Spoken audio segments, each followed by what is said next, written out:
လူတွေကမိမိတို့ရဲ့အဆင့်တန်းလိုက်ဘဝမှာအခြေခံကိုယ်ကျင့်တရားကောင်းမှုကစပြီးမှန်ကန်တဲ့စိတ်နဲ့သဘောထားတွေထားလို့မှန်ကန်တဲ့အမြင်တွေအခြေခံပြီးမိမိတို့ဘဝမှာတန်ဖိုးမဖြတ်နိုင်တဲ့ဝိပဿနာဉာဏ်အမြင်တွေနဲ့နေထိုင်နိုင်ကြမယ်ဆိုရင်လူလောကမှာဒုက္ခပေးနေတဲ့တွေ့တာမှုဆိုတဲ့စိတ်ဆင်းရဲခြင်းရဲ့အကြောင်းဖြစ်တဲ့တဏှာရာဂတွေရောပါလို့တွေ့တာမှုတွေရောပါသမျှစိတ်သောကတွေလည်းရောပါပြီးဘဝမှာစိတ်ဆင်းရဲမှုမရှိဘဲနဲ့ချမ်းသာကြတာဖြတ်သန်းနိုင်ကြမှာဖြစ်တယ်စိတ်နေသဘောထားမှန်ကန်စွာနေထိုင်နိုင်မယ်ဆိုရင်ဆင်းရဲဒုက္ခများစွာသက်သာသွားနိုင်မှန်ကန်တဲ့အတွေးတွေကိုတွေးပြီးမှန်ကန်တဲ့အမြင်တစ်ခုရရှိပြီဆိုလို့ရှိရင်ဘဝတစ်ခုမှာကြုံတွေ့ရမယ်အကောင်းအဆိုးတွေကိုတည်တည်ငြိမ်ငြိမ်နဲ့ကျော်လွှားသွားနိုင်မှာပဲဖြစ်တယ်ဘဝဆိုတာရလာရင်တော့အကောင်းလဲတွေးမှာပဲအဆိုးလဲတွေးမှာဘဝမှာတွေးကြုံနိုင်တဲ့အရာတွေကိုလောကရန်၈ပါးလို့ခေါ်တာကောင်းတာနဲ့တွေးတယ်လို့ဆိုးတာနဲ့လည်းတွေးအကောင်းဆိုးဆိုတာတွေဟာလောကမှာများစွာရှိနိုင်တော့လည်းပဲမြတ်စွာဘုရားကလူတွေတွေးကြုံများတဲ့အကောင်းဆိုးအကောင်း၈မျိုးအဆိုး၈မျိုးကိုခွဲခြားပြီးတော့လောကသဘာဝအနေနဲ့ဟောကြားခဲ့တာရှိတယ်ပေါ့အလုံးသိကြတဲ့အတိုင်းလာဘောအလာဘောကိုလိုချင်တာရရှိခြင်းနဲ့ကိုလိုချင်တာမရရှိခြင်းကိုလိုချင်တာရနေပြီဆိုရင်လူတွေကစိတ်ချမ်းသာကြတယ်ကိုလိုချင်တာမရဘူးဆိုရင်စိတ်ညစ်ကြပြန်ရမှုမရမှုပေါ့အကြောင်းပြုပြီးတော့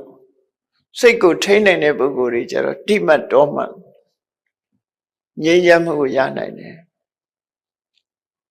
ရတာကိုအကြောင်းပြုပြီးတော့ပျော်ရွှင်မှုမရတာကိုအကြောင်းပြုပြီးစိတ်ဆင်းရဲမှုဆိုတာလူတွေအနေနဲ့စိတ်ထဲမှာခံစားကြရတာဖြစ်တယ်ပေါ့အဲ့ဒီခံစားမှုတွေမဖြစ်ရအောင်ရမှုနဲ့မရမှုကိုဖြစ်အောင်မဖြစ်အောင်မြတ်စွာဘုရားဟောတာမဟုတ်ဘူးဘဝတွေးကြုံလာလို့ရှိရင်ကိုလိုချင်တာရတာလည်းရှိမှာပဲမရတာလည်းရှိမှာဒါတွေမကဘူးယသောအယသောအချမ်းရံရှိတဲ့အခါရှိမယ်ကိုတယောက်တည်းနေရတဲ့အခါရှိမယ်ချမ်းရံကင်းမဲ့တဲ့အခါရှိမယ်နေတပတန္တာကိုယ်ကဲ့ခါရတဲ့ကိုယ်ကဲ့ခါရတဲ့အခါရှိတယ်ချီးမွမ်းခံရတဲ့အခါရှိမယ်ဒုက္ခဒုက္ခဘဝမှာအစဉ်ပြေလို့ကိုယ်ချမ်းသာစိတ်ချမ်းသာရတဲ့အခါရှိတယ်အစဉ်ပြေတဲ့အခါကိုယ်ဆင်းရဲမှုစိတ်ဆင်းရဲမှုတွေနဲ့ကြုံတွေ့ကြရတယ်ဒါဟာဘဝရဲ့ဒီအရသာလို့ပြောခြင်းပြောဖို့ဘဝမှာကြုံတွေ့ရတဲ့မတည်ငြိမ်တဲ့ဘဝရဲ့လှိုင်းလုံးတွေလို့ပြောလို့ရတယ်ပင်လယ်ထဲသွားလို့ရှိရင်တော့ပင်လယ်ထဲကလှိုင်းလုံးတွေကြောင့်တည်ငြိမ်မှုမရနိုင်ဘူးဘဝခရီးဖြတ်သန်းတဲ့ပုဂ္ဂိုလ်ဟာလည်းပဲကိုယ်လာပြီးတော့တိုက်ခိုက်မဲ့တိုက်ခိုက်မှုတွေဟာအခုလို၈မျိုးရှိတယ်ဆိုတာကိုမှတ်သားကြရမှာဖြစ်တယ်ကောင်းတာနဲ့တွေ့တာလဲကိုယ်စိတ်ဓာတ်ကိုလာတိုက်ခိုက်ခြင်းပဲဖြစ်တယ်မကောင်းတာနဲ့တွေ့ရင်လည်းကိုယ်လာရိုက်ခတ်ခြင်းပဲဖြစ်တယ်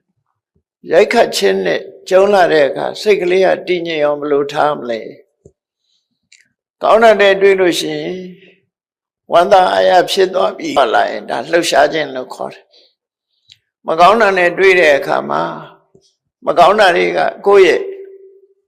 စိတ်ကိုရိုက်ခတ်လာတဲ့အခါမှာလှုပ်ရှားရင်းရိုင်ပြီးတော့ဘဝကြီးကိုအရှုံးပေးခြင်းလောက်အောင်သိခြင်းလောက်အောင်ဖြစ်သွားတာမျိုးတွေဒါရိုက်ခတ်မှုပဲခေါ်တယ်အဲ့ဒါလို့အကောင်းနဲ့ဆိုအကြောင်းနဲ့ကျိုးဘဝရဲ့အတွေ့အကြုံတွေကိုဂျုံတွေ့တဲ့အခါမှာဘ ယ်လိုထွက်ပေါက်ရှာမလဲအကောင်းတွေ့ရင်ရောဘယ်လိုစဉ်းစားမလဲအဆိုးတွေ့ရင်ရောဘယ်လိုစဉ်းစားမလဲဆိုတာမြတ်စွာဘုရားကရှင်းရှင်းလေးစဉ်းစားပုံစဉ်းစားနည်းကိုပေးထားတာဖြစ်တယ်အကောင်းတွေ့လာတဲ့အခါမှာလေအေးမင်းသိဝမ်းမသာနဲ့ဒါအမြဲတွေ့နေမှာမဟုတ်ဘူးတွေ့တဲ့အခါတွေ့မှာပဲကောင်းတွေ့တာဟာထာဝရမဟုတ်ဘူးတခဏတာများတာဖြစ်တယ်ဝမ်းသာအားရဖြစ်ပြီးစိတ်ကြီးဝင်နေလို့အလကားပဲနော်အကောင်းပေါ်မှာကောင်းတယ်လို့သိပြီးကောင်းတဲ့ကိုအကြောင်းပြုပြီးကိုလှုပ်တဲ့လှုပ်ထိုက်တာကိုလှုပ်ဖို့ပဲအများရအောင်ကြိုးစားမယ်ဆိုတဲ့နှလုံးသွင်းမှုနဲ့ကောင်းတဲ့အာယုံရဲ့ရိုက်ခတ်မှုကိုဒီလိုစဉ်းစားပြီးတော့ဖယ်ထုတ်စိတ်တည်ငြိမ်မှုကိုရယူပါမှာဖြစ်တယ်မကောင်းတာနဲ့တွေ့ရင်လည်းပဲအေးမကောင်းမှုဆိုတာလည်းထာဝရမဟုတ်ဘူးခေတ္တခဏကြုံရတဲ့သဘာဝတရားတစ်ခုမျိုးသာဖြစ်တယ်မကောင်းတာနဲ့တွေ့လို့စိတ်ဓာတ်ကျနေလို့ရှိရင်ပိုဆိုးမှာပေါ့မကောင်းတဲ့အာယုံကတစ်ခုစိတ်ဓာတ်ကျသွားတာတစ်ခုဆိုတော့အဆုံးရှုံးမယ်တစ်ဖက်စလုံးဆုံးရှုံးမှာဖြစ်တယ်အဲ့တော့စိတ်ဓာတ်ကျတာဟာအဖြေမဟုတ်ဘူးမကောင်းတာဆိုတာလည်းခဏပဲဖြစ်တယ်ဘာကြောင့်မကောင်းတာဖြစ်ရတယ်လဲကောင်းတာကိုဘယ်လိုရအောင်ကြိုးစားရမလဲဆိုတဲ့အတွေးတွေနဲ့မကောင်းတာကိုလည်းဖယ်ရှားပြလို့ရတယ်အဲ့ဒီလိုမှမဟုတ်ပဲနဲ့ဖြစ်ရလေခြင်းရင်ဘတ်စီတီအဆိုးနဲ့တွေ့တဲ့အခါဖြစ်ရလေခြင်းကောင်းနဲ့တွေ့တဲ့အခါငါမငါနော်ဘဝင်မြင့်သွားတာမျိုးအဲ့ဒါမျိုးတွေမဖြစ်ရအောင်မြတ်စွာဘုရားကမမြဲတဲ့သဘာဝတရားနဲ့ခုခံရမယ်လို့သူတို့ပြောတယ်တည်ငြိမ်အောင်ထားလိုက်မမြဲတဲ့သဘောဆင်ញင်လိုက်ရင်ရောကြတော့မှသိချတယ်လောကကြီးဟာပဲရမှမမြဲဘူးအလုံးကတခဏလေးအတွင်းတွေ့ရတာလေးပေါ်မှာတမက်တမောလည်းဖြစ်မနေနဲ့စိတ်လည်းညစ်မနေနဲ့နော်ဘယ်အခါနဲ့ပဲတွေ့ငါအမျက်ထွက်အောင်ဘယ်လိုလုပ်မလဲ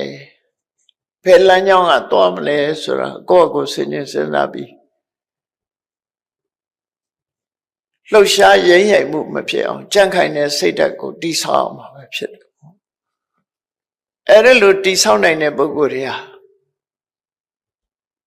ကောင်းတဲ့လောကရန်ကိုအကြောင်းပြုပြီးတော့အကုသိုလ်တွေမလုပ်ကြတော့ဘူး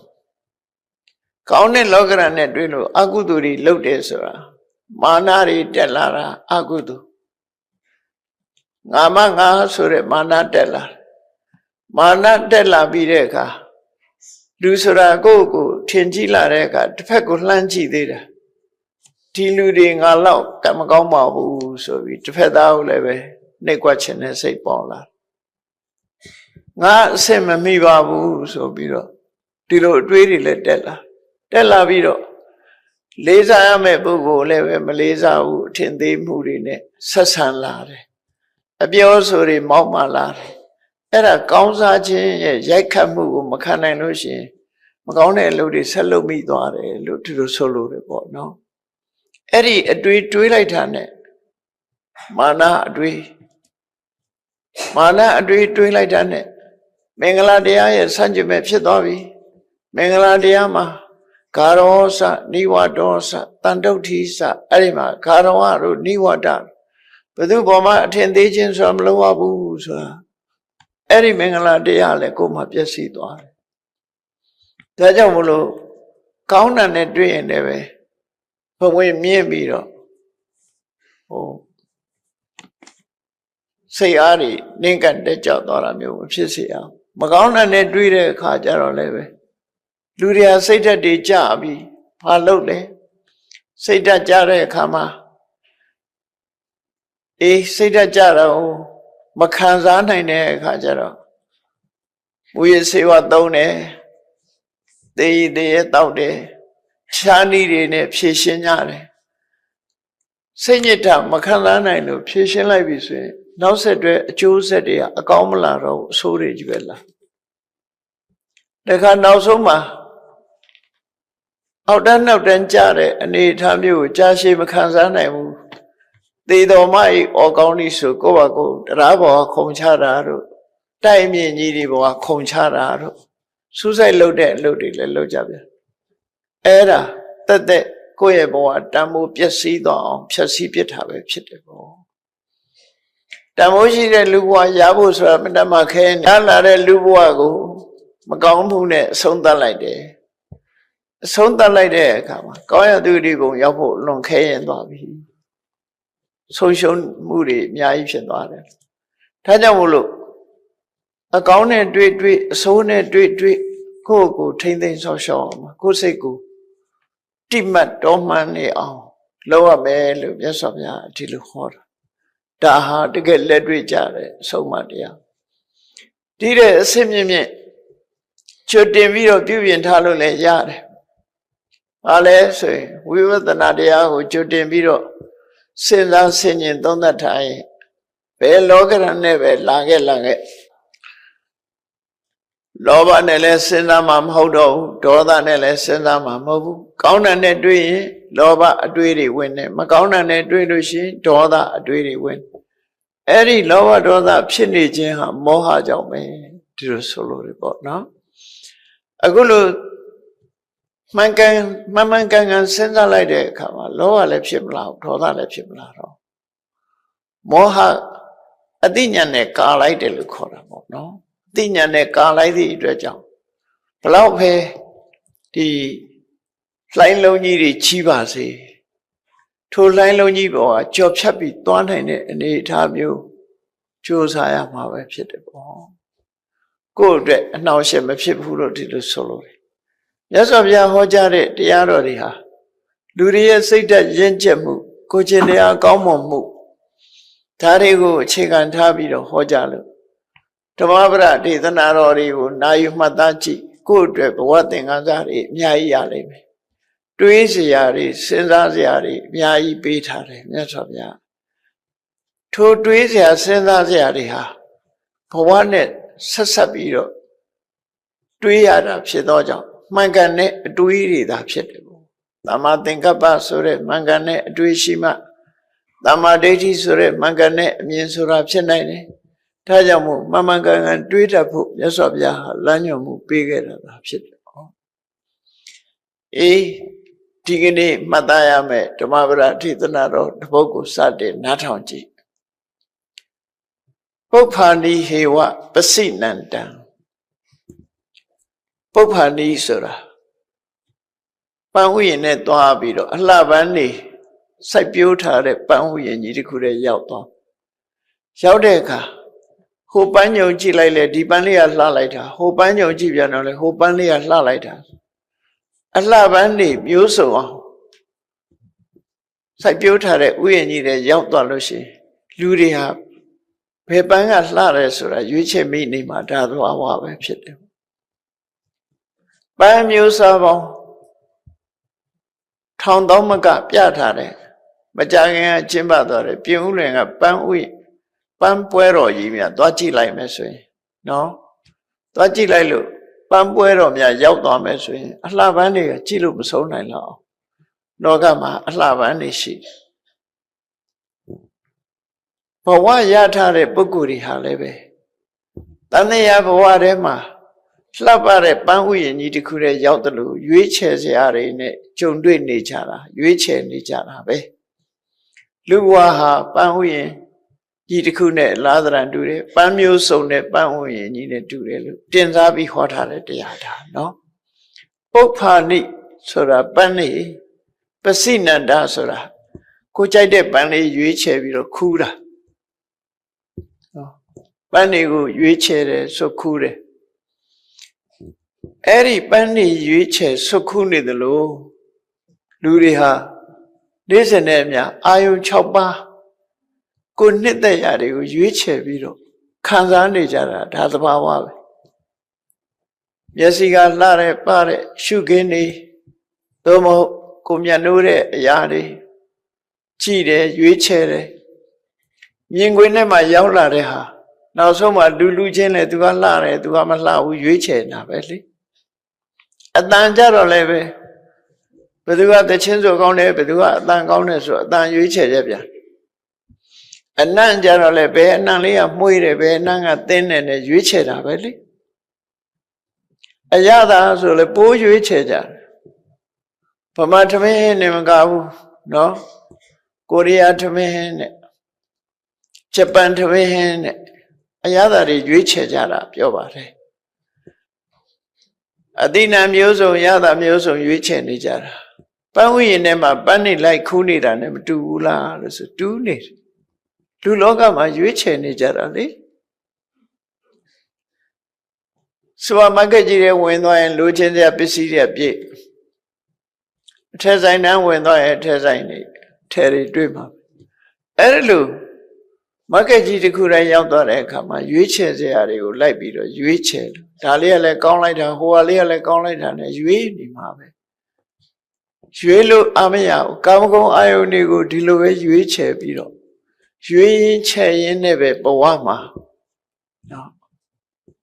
အဆုံးသတ်သွားကြတာဟုတ်လူဘဝမှာစဉ်းစားကြည့်ဖို့ရွေးချယ်လို့ပြီးသလားဆိုမပြီးဘူး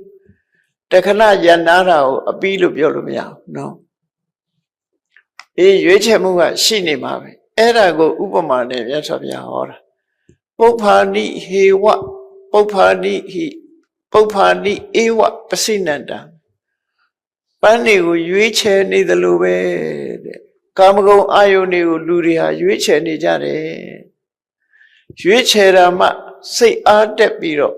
တကယ်ကိုမျက်မျက်နှုံနှုံရွေးချယ်တာဖြစ်သောကြောင့်ဗျာတတ္တမာနတဗျာတတ္တဆိုတာတခုတည်းနဲ့ကြိုက်တာမဟုတ်ဒါလေးလည်းကြိုက်တယ်ဟိုဟာလေးလည်းကြိုက်တယ်နော်ဒီအစဉ်လေးကလည်းပိုကြိုက်တယ်ဟိုအစဉ်လေးကလည်းပိုကြိုက်တယ်ဒါဟင်းစားရတောင်တစ်ခွက်တည်းဘယ်သူမှမစားဘူးလေဒီဟင်းလေးကလည်းကောင်းတယ်ဟိုဟင်းလေးကလည်းကောင်းအချိုလေးပါတော့အငံလေးလည်းပါအောင်ပါအခါလေးလည်းပါအောင်ပါဆိုလူတွေဟာတစ်ခုနဲ့ကျင့်တတ်နိုင်တာမဟုတ်ဘူးရွေးချယ်အဲ့ဒါကိုဗျာတတ္တလို့ခေါ်တယ်ဟိုဟာလည်းလက်မလွတ်နိုင်ဘူးဒါလည်းလက်မလွတ်နိုင်ဘူးအကောင်းတွေအကုန်မှန်သမျှကြိုက်တယ်အဲ့ဒီလိုအကောင်းတွေခြိုက်ပြီးကောင်းလို့ရရွေးချယ်နေတုံပြုံးငနဲ့ဘာဖြစ်တတ်လဲအာဒိဋ္ဌံယေဝကာမေတုကိုလူချင်းစရာအာယုန်တွေကိုနော်ရယူလို့ခံစားလို့ရွေးချယ်လို့မပြီးခင်မှာဘာဖြစ်လဲအန္တကောခုရုတေဝတံသေမင်းကကိုယ်ခေါ်သွားတယ်ဒါလူဘဝတတ္တလောကကြီးရဲ့ဘဝတစ်ခုကိုသရုပ်ဖော်ပြီးတော့ဟောထားတာဖြစ်တယ်လူတွေကကာမဂုဏ်အာယုန်တွေကိုရွေးချယ်ခံစားလို့အာမရခင်ပဲသွားကြပြန်ပြီဒီလိုဆိုလို့ရပေါ့နော်သွားကြတယ်ဘာနဲ့သွားတာတော့အဆီရင်နဲ့လည်းသွားတယ်ယောဂနဲ့လည်းသွားတယ်လောကမှာတေးစရာအကြောင်းအရာတွေကအလုံးကိုပေါ်တာတစ်ခုပေါ်လာလိုက်ရင်တစ်ခုပေါ်တယ်ကားမရှိခင်ကကားတိုက်လို့သေးတယ်ဆိုတာမရှိဘူးခုကားပေါ်လာတော့ကားတိုက်လို့လိမ်မြန်မရှိခင်ကလိမ်မြန်ပြက်ကြလို့သေးတယ်ဆိုတာမရှိဘူးခုလိမ်မြန်ရှိတာတော့လိမ်မြန်ပြက်ကြလို့သေးပေါ်လာတာတွေအားလုံးဟာတေးစရာတွေကြီးပဲအကုန်လုံးဖြစ်လာတယ်လူတွေအတွက်အသက်ဆုံးရှုံးမှုရာတွေဖြစ်လာတယ်ပေါ့နော်အေးတိုင်းပြည်ကြီးတွေမရှိခင်တော့ကမီလောင်လို့တရားတယ်ဆိုတာလွန်ရှားလိုက်မယ်မြေကြီးပေါ်ကတ်နေတာပြေးဖို့လွှားဖို့လွယ်တယ်တိုင်းပြည်ကြီးတွေကျတော့ဆင်းပြေလို့မရဘူးသိစရာများတယ်သိကျင်တဲ့ပုဂ္ဂိုလ်ထက်ကလည်းပဲအမြင့်ကနေခုံချလို့လွယ်လာပြီတရားတွေမရှိခင်ကတရားပေါ်အခုံချတာတော့မရှိဘူးရေကဘာကခုံရင်ခုံမဲ့သူ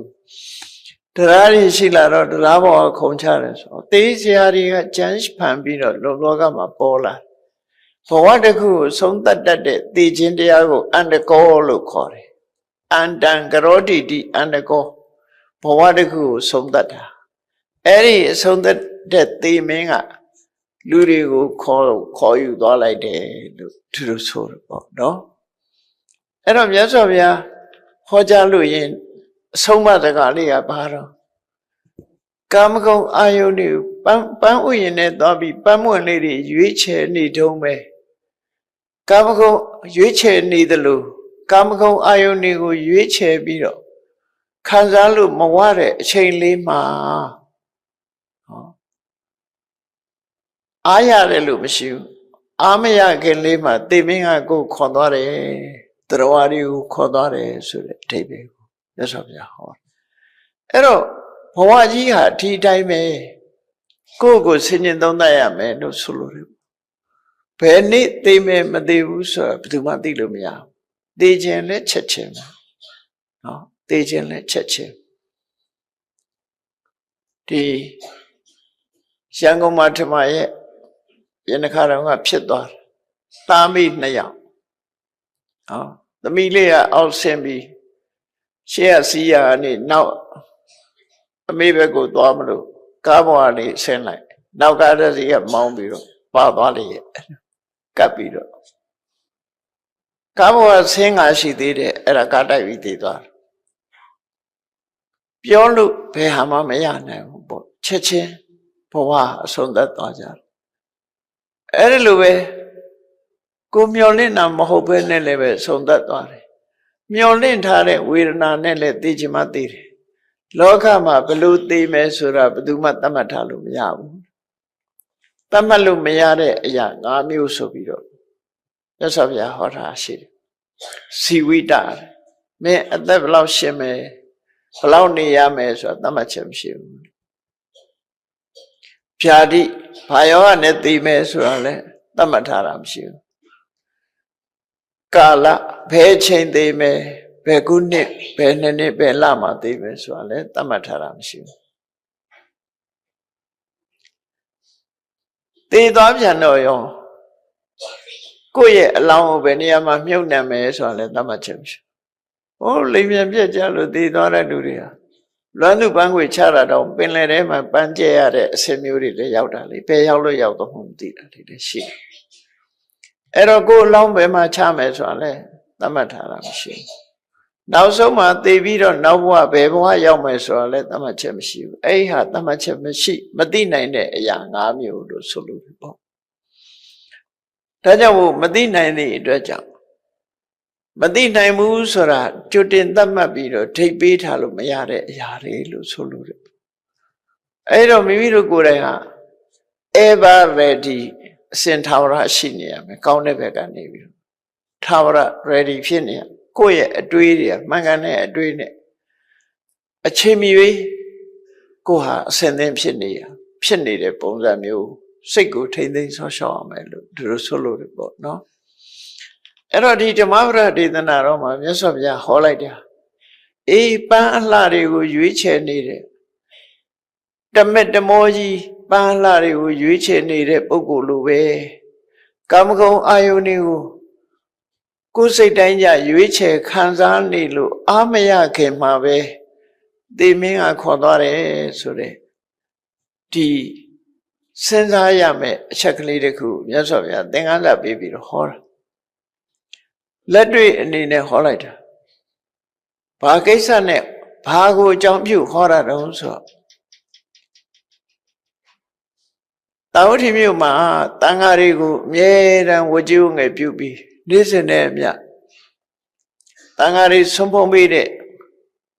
ဇရက်မှာဝေယဝိဆဆောင်ရတဲ့အမျိုးသမီးတယောက်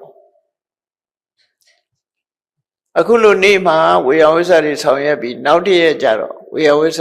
ဆောင်ရွက်တဲ့စီသူရောက်မလာဘူးရောက်မလာတော့ဒီနေ့စဉ်ဝေယဝိဆလုပ်တဲ့မျိုးသမီးပဲရောက်သွားတော့ဆိုရင်လူတွေကပြောကြတယ်အရှင်ဘုရားတို့မနေ့ကသူလောက်ကြိုက်ပြီးညနေမှာရုတ်တရက်နေမကောင်းပြီးဆုံးသွားတယ်ရုတ်တရက်နေမကောင်းပြီးဆုံးသွားတယ်ရုတ်တရက်ယောဂလည်းဆုံးသွားတယ်ဘယ်လာတော့မှာတော့ဘုရားတို့လျှောက်တော့ယဟန်နေစိတ်မကောင်းဖြစ်ပြီးမြတ်စွာဘုရားလျှောက်တဲ့အခါမှာမြတ်စွာဘုရားဒီဒေသနာလေးဟောတာသူဆိုတာကိုလုံးလို့အားမရခင်ပဲသွားတာပဲဘဝကိုယ်စဉ်းစားဖို့ရနော်အားမရခင်သွားမှာပဲအားရပြီဆိုတာတော့မရှိဘူးအားမရခင်သွားတာပဲလို့ဆိုလို့အဲ့တော့သူအကြောင်းကဘယ်လိုဆက်ဆက်လာလဲလို့ဆိုရင်အဲ့ဒီမျိုးသမီးတွေကနတ်သမီးဘဝကလူဖြစ်လာတာတာဝရိန္ဒနတ်ပြည်မှာ မာလပါရီဆိုတဲ့နတ်သားတယောက်ကသူ့ရဲ့ခြံရနတ်သမီး1000ရှိတယ်ဒါဝိဒနတ်ပြည်မှာပန်းဥယျာဉ်ကြီးကပန်းနေပွင့်နေတဲ့အခါမှာအပျော်အနေနဲ့လှုပ်ကြတာပေါ့နော်ကစားတဲ့သဘောပဲအပျော်အနေနဲ့လှုပ်ကြနတ်သမီး900တစ်ပင်မော်တက်ပန်းခူးအောက်ချအောက်ကနတ်သမီး900ပန်းကုန်းကုန်းပြီးတော့ပန်းကုန်းနဲ့အလှဆင်ပေးနေကြတယ်အဲ့ဒီချိန်မှာတစ်ပင်မော်တက်ပြီးပန်းခူးတဲ့ထဲကနတ်သမီးတူဟာဖြုတ်ဆိုရုတ်တရက်ကွယ်လွန်သွားတယ်နေစာရောက်သွားတက်တန်းစေနတ်တွေသေးတယ်ဆိုတာအလောင်းကြံရတာမဟုတ်ဘူးမိတော့ကလေးငြိမ်းသွားသလိုဝုတ်ဆိုပြောက်သွားတယ်။ဘာကြောင့်အဲ့လိုငြိမ်းတာတော့ဆိုသူတို့ခန္ဓာကကမ္မစယုတ်တွေကများတယ်ဥဒုစအာဟာရစယုတ်ကနည်းနည်းပါးပါးလေးပဲရှိအကောင်းထဲမရှိတော့နော်ကောင်းတယ်မရှိဘူးဘာနဲ့ဥပမာတူတော့ဆိုရင်ဒီဖယောင်းဟာအရေးပြောသွားပြီးမီးလောင်တိုင်းဘာမှမရှိတော့တယ်လို့ပေါ့နော်မီးလောင်လွယ်တဲ့ပစ္စည်းတစ်ခုကပြတောင်မကြံဘူးဘုတ်ဆိုလောင်သွားတဲ့သဘောမျိုးသူခန္ဓာကိုယ်ကအဲ့လိုတိမ်မွေးသည့်အတွက်ကြောင့်သိခြင်းတရားနဲ့ကြုံလိုက်တဲ့အခါဟုတ်ခနဲ့မီးတော့ကလေးငြိမ်းသွားတယ်လို့သိသွားတာသိသွားပြီအဲ့ဒီလူပြည့်သွားပြီလူသွားဖြစ်တယ်ဖြစ်လိုက်တာနဲ့ तू ဘယ်ကလာတယ်ဆိုတာ तू မှတ်မိနေလူများဟာသေသွားလို့ရှိရင် तू ကသေတဲ့လူတွေဟာတော်တော်များများဆိုတာဟိုဥပပပဋိသရေလို့ခေါ်တဲ့ချက်ချင်းပြန်မွေးတဲ့ပဋိသရေမျိုးဆိုရင် तू ဘယ်ကလာတယ်ဆိုတာသိတယ်အဲ့တော့လူဘဝရောက်တယ်ဆိုတော့ကိုလနေဆက်လက်ဖွားစွာလို့မိခင်ဝမ်းထဲမှာနေရထိုင်ရတဲ့အခါမှာအဲ့ဒီချိန်မှာတတိတွေမေ့သွားတယ်။ဘာလို့လဲဆိုရင်အမောင်တိုက်ခန်းကြီးထဲမှာလှောင်ပိတ်ထားလိုက်တဲ့အနေထားမျိုးလိုဖြစ်သွား။သေလိုက်တဲ့အချိန်မှာအမောင်ဝမ်းထဲရောက်သွားပြီးတော့ဘာမှမမြင်ရတော့ဘဝနဲ့ဆက်ဆက်ပြတ်ပြီးတော့အဲ့လိုနေရတဲ့အချိန်က9လ10လ9လကြီးဆိုသူကပြတ်သွားတယ်။သို့တော့မွေးဖွားလာလို့အလင်းပြန်ရလိုက်တာနဲ့တပြိုင်နက်အဲ့ရကနိုးလာတယ်လို့သူပဲဘဝလာတယ်ဆိုတာပြန်တတိရတာကိုဇာတိတ်တရာလို့ခေါ်တယ်အဲ့ဒါကိုဗမာပြည်မှာတော့လူဝင်စားလို့ပြောကြတယ်ခါတဲ့လူဝင်စားတိုင်းတော့ပြန်တတိမရဘူးနော်သူကပြန်ပြီးတော့တတိရတယ်သူဘယ်ကလာတာလဲဆိုတာကိုပြန်ပြီးတော့တတိရလိုက်တယ်အဲ့ရကနိုးထတယ်လို့သူကနတ်သမီးဘဝသေးလာတယ်ဆိုတာမှတ်ရတယ်ခေါင်းထဲမှာအကုန်လုံးပေါ်လာတယ်ပေါ်လာတဲ့အခါမှာသူသိတတ်တဲ့အရွယ်အားစပြီးတော့ကုသိုလ်ကောင်းမှုတွေလုပ်တယ်လုပ်ပြီးရင်အဲ့ဒီကိုပဲပြန်သွားခြင်းနဲ့စိတ်ကအဲ့ဒီကိုပဲပြန်သွားဖို့ဆုတောင်းတယ်ကုသိုလ်ကောင်းမှုတွေကြိုးစားလုပ်တယ်ငယ်စဉ်ကလေးကကြိုးစားလုပ်ရင်းကနေအသက်အရွယ်ရောက်လာတဲ့အခါလူဘဝရောက်တော့လေအိမ်အောင်ကြတယ်ပေါ့အိမ်အောင်ကြပြီးအိမ်အောင်နဲ့ကလေး၄ယောက်ရသည့်ထီအောင်အသက်အရွယ်တော့မဖော်ပြဘူးကလေး၄ယောက်ရပြီးသူဟာတရားတမ်းမှာဆိုတော့အသက်တရားနှီးပါလူလောကမှာနေသွားပြီအဖွားကြီးဖြစ်သွားမှာပေါ့လေအဲ့ဒါလို့မိသားစုဘဝနဲ့နေသွားနေသမျှကုသိုလ်ကောင်းမှုတွေလှုပ်တိုင်းသူကတိတ်ဘဝအတိုင်းပဲပြန်ဖြစ်ချင်တယ်ဆုတောင်းတယ်နှုတ်ကနေဖွင့်ပြီးတော့ဆုတောင်းတယ်အဲ့ဒါလို့ဆုတောင်းပြီးရုတ်တရက်သေဆုံးသွားတဲ့အခါကျတော့သူကအဲ့ဒီနတ်ပြည်ပဲပြန်ရောက်ပြီးသူပန်းခူးတဲ့နေရာမှာပဲပြန်ရောက်သွားဘွားကနဲ့ပေါ်လာတဲ့အခါကျတော့မာလဘာရိနတ်သားမေးတယ်ခုနဘယ်သွားလိုက်တာလဲခုနတော့ပျောက်သွားတယ်မြင်ခွင့်ဘယ်သွားတာတော့ဆိုသူတည်သွားတာတဲ့တည်ပြီးလူပြေရောက်သွားတယ်လူပြေရောက်ပြီးတော့တဲ့အိမ်တော်ရင်သားကြပြီးတော့ကလေး၄ယောက်ဖွားပြီး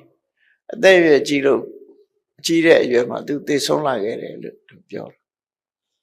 အဲ့တော့နတ်သားမေးတာဟဲ့လူတွေဟာဒီလောက်ထိအသက်တိုလားဆိုတိုတာပေါ့တဲ့လူတွေဟာဒီလောက်ပဲအသက်ရှိအဲ့တော့စဉ်းစားကြည့်လေလူပြေမှာအနှစ်တရာသည်တာဝရိန္ဒနတ်ပြေမှာတရက်ပဲရှိသေးတယ်သူကအသက်တရာမနေရသေးဘူးဆိုရင်တခဏလေးလောက်ပဲရှိမှာပေါ့အနှစ်တရာမှာဟိုကတရက်ဆိုအဲ့ဒီအတွင်းမှာပဲသိဆုံးသွား ဒါဖြင့်လူတွေဟာပြောနိုင်ကြရလားဆိုတော့မလီမအိုတော့မဲ့ပုံမသေးတော့မဲ့ပုံလူတွေဟာပြောနေကြတယ်တဲ့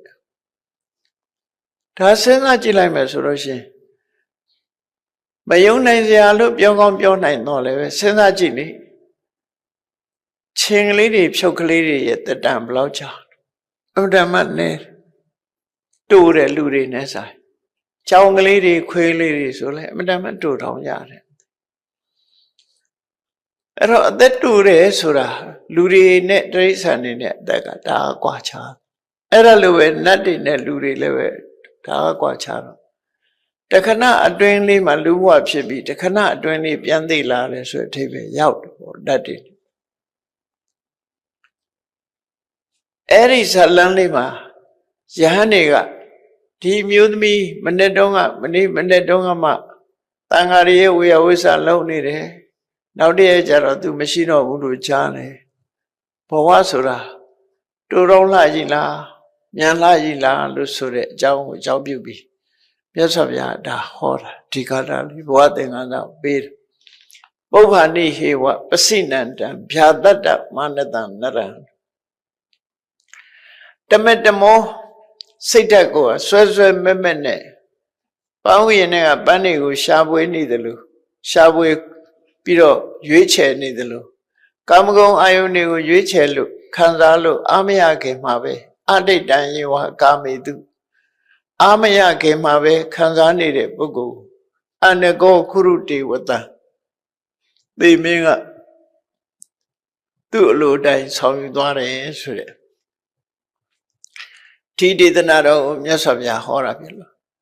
ဒီဒေသနာတော်မှာကိုယ့်အတွက်ဘဝသင်္ကန်းစာကဘာယူရမှာလဲလို့ဆိုရင်တို့တွေဟာလူသက်တမ်းဘယ်တော့မှထာဝရမဟုတ်ဘူးအမတန်တို့တောင်းတဲ့သက်တမ်းလေးအတွင်းမှာတို့တွေကောင်းတာတွေမလုပ်လိုက်ရလို့ရှိရင်တန်ဖိုးရမှာမဟုတ်ဘူးကာမဂုဏ်အာယုန်နေတဲ့မမောနေပြီးတဏှာရာဂတွေနဲ့ပဲအချိန်ကုန်နေမယ်ဆိုရင်တို့တွေဘာတစ်ခုမှအများရမှာမဟုတ်ဘူးကုသိုလ်တရားတို့တွေကြိုးစားအထောက်ကြမှာဖြစ်တယ်ဆိုတဲ့အသိစိတ်ကလေးဝင်ပြီးတော့ကောင်းတဲ့အလုပ်တွေလုပ်ဖြစ်အောင်မြတ်စွာဘုရားသွန်သင်ဆုံးမပေးတာပဲဖြစ်တယ်ဒါကမြတ်စွာဘုရားဟောတဲ့ဒေသနာတော်တစ်ပုဒ်ပေါ့နော်နောက်ဒေသနာတော်လေးကိုကြည့်မယ်ဆိုလို့ရှိရင်ယထာပိဗမရောပုပ္ပံဝဏခန္ဓမဟိတယပလေတိရတမာရယဧဝံဂမေမုနိစရိဒါဟာကယဟန်တန်ဃာတွေကိုအထူးသဖြင့်ဆုံးမတဲ့ဂါထာလေးပဲအဆုံးမတဲ့ဒေသနာဘုန်းကြီးဆိုတာတဲ့ဒီတရားဓမ္မတွေနဲ့ဆက်ဆံတဲ့အခါမှာတရားဓမ္မတွေရဲ့တရားတရားစီစဉ်ဥစ္စာဒါတွေပျက်စီးခြင်းမရှိအောင်ဒီပြာပထုံနမူနာယူပြီးတော့ဆက်ဆံနေထိုင်ရမယ်ဆိုတဲ့သင်္ကန်းစာပေးတဲ့အနေနဲ့ပြာပထုံရဲ့ကျင့်ထုံးကိုလိုက်နာရမယ်လို့ပြာပထုံကျင့်ထုံးကဘာလဲလို့ဆိုလို့ရှိရင်ပြာပထုံနေဟာပန်းမွင်ကဝိရီကိုစုပ်တဲ့အခါမှာသူတို့စုပ်သည့်အတွက်ကြောင့်ပန်းပွဲဟာပျက်စီးသွားတာမရှိဘူးအရေးလေးပဲသူတို့ယူတယ်နော်ချိုမွေးတဲ့ပန်းမွင်တဲ့ဝိရီလေးကိုသာသူတို့စုပ်ယူတာဖြစ်တယ်အပွင့်ကိုလည်းမထိခိုက်စေဘူးဝုံမုံတွေကိုလည်းမထိခိုက်စေဘူးအားလုံးဟာသူစုပ်သွားသည့်အတွက်ကြောင့်ဒီပန်းမွင်ကြီးကပျက်စီးသွားတယ်လို့မရှိဘူးအဲ့ဒါလိုပဲယဟန်တန်ဃာတွေဟာတရားဓမ္မထံကပစ္စည်းဥစ္စာပစ္စည်းလေးပါးကိုအမိပြုပြီးယဟန်ဘဝနေရတဲ့အခါမှာပြာပရုံးရဲ့ကျင့်ထုံးအတိုင်းလိုက်နာကျင့်သုံးရမယ်လို့မြတ်စွာဘုရားဟောတယ်နော်ဘယ်သူရဲ့ပစ္စည်းဥစ္စာကိုမှဆိုတော့ပစ္စည်းဥစ္စာဆိုတာတနေ့ဆောလေးတစ်စုံလောင်းတာနဲ့ဘယ်သူမှမွဲတော့တာမရှိဘူးဒီလိုဆိုလို့ရပေါ့ကိုစားရတဲ့ကတလုံးတစ်စုံလောင်းတာနဲ့ဆင်းရဲဒုက္ခရောက်သွားတယ်ဆိုတာမရှိဘူးအဲ့ဒါလို့ဆွမ်းခံစားတဲ့ယဟန်တွေဟာအခုလိုပဲတအိမ်တစ်စုံရတဲ့ဆွမ်းလေးနဲ့ကျင့်တတ်မယ်ဆိုရင်တရားဓမ္မတွေရဲ့စီးပွားဥစ္စာလည်းမထိခိုက်ဘူး သူတို့ရဲ့တရားတရားကိုလည်းမပြည့်စည်စေဘူးဆိုပြီးတော့ယဟန်တန်ဃာတွေလိုက်နာကျင့်သုံးမှုပြပရုံရဲ့ထုံးနည်းကိုနမူနာယူပြီးကျင့်သုံးမှုဟောကြားတဲ့စကားပဲဖြစ်တယ်ပေါ့အဲ့ဒါကဘသူ့ကိုအကြောင်းပြုခေါ်တာတော့လို့ဆိုရှင်မမောဂလမထေမြတ်နဲ့ပတ်သက်ပြီးတော့ဒီရာဇဂုဏကတက်ကာရတိုင်းဆိုတဲ့ဏိကုံးဆိုတဲ့ရွာကြီးတစ်ရွာရှိတယ်အဲ့ဒီရွာကြီးမှာအလွန်ကိုနှမျောတဲ့တထေးတစ်ယောက်ရှိတယ်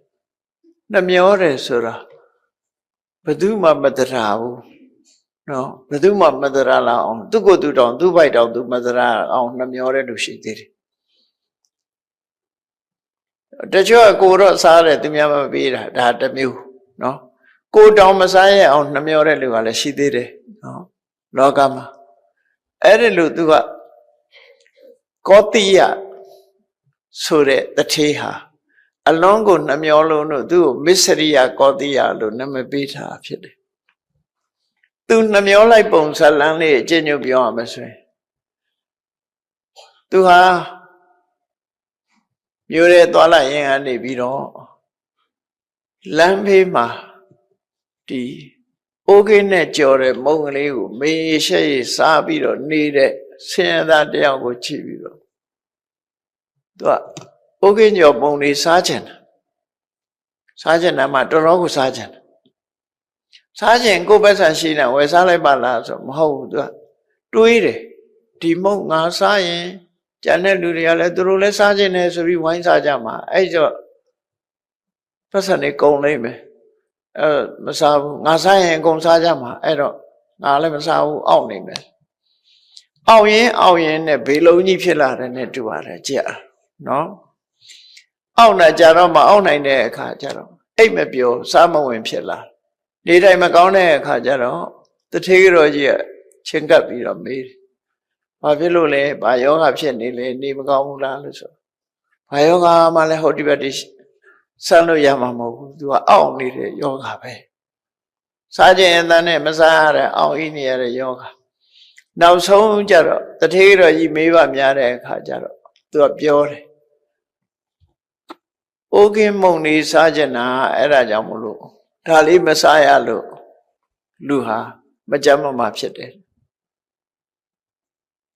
အဲ့ဒီလိုမကြမ်းမမှဖြစ်အမလေးမုံများခဲနာလိုက်လို့ပဲစနေရှိနာပဲကြော်လိုက်မယ်တမျိုးလုံးတနေ့တရွာလုံးစားလောက်အောင်သူကြောမယ်ဆိုတော့မင်းကျန်တဲ့လူတွေဘာလုပ်ဖို့လဲကွာငါပတ်စံနေလည်းငါကုန်ပါကျန်တဲ့လူတွေအတွက်ဒါဖြင့်ဒီလမ်းတဲ့လူတွေအကုန်ကျွေးဖို့ကြောမယ်ဆိုလမ်းတဲ့လူတွေသူ့ကသူလောက်ကင်စားတော့တယ်ဘာလို့အကုန်ခံရမလဲဒါဆိုရင်အိမ်သူအိမ်သားတွေအတွက်လောက်အောင်ကြော်လိုက်မယ်ဒီမုံကိုကိုလုံးမယ်ဆိုအိမ်သူအိမ်သားတွေနေပါစေဒါဖြင့်ရှင်နဲ့ကျမနှစ်ယောက်စားအောင်တော့မင်းကဘာလုပ်ဖို့လဲနှမျောပုံကအဲ့ဒီတယောက်သူတယောက်တည်းပဲစားမယ်ပေါ့မင်းကဘာလုပ်ဖို့လဲအဲ့ဒါလို့ပြောတော့ဒါဆိုလို့ရှိရင်လည်းရှင်တယောက်တည်းအတွက်ကျွေးမယ်ဆိုပြီးတော့ထောပတ်တို့ပြာရည်တို့မုံညက်တို့အဲ့ဒါတွေရှူပြီးတော့အေးငါတို့ကြော်စားရမြင်ကျန်တဲ့လူတွေသိကြလိုက်ပဲဘယ်သူမှမမြင်တဲ့နေရာဟိုတိုက်ခုနှစ်တက်ပေါ်တက်ပြီးကြော်မယ်ပေါ့ကြော်မယ်ပစ္စည်းတွေယူပြီးတော့တထေးတော်ကြီးတက်သွားတဲ့အခါတထေးကြီးကနောက်ကနေလိုက်သွားတကားတွေအကုန်ချက်ထိုး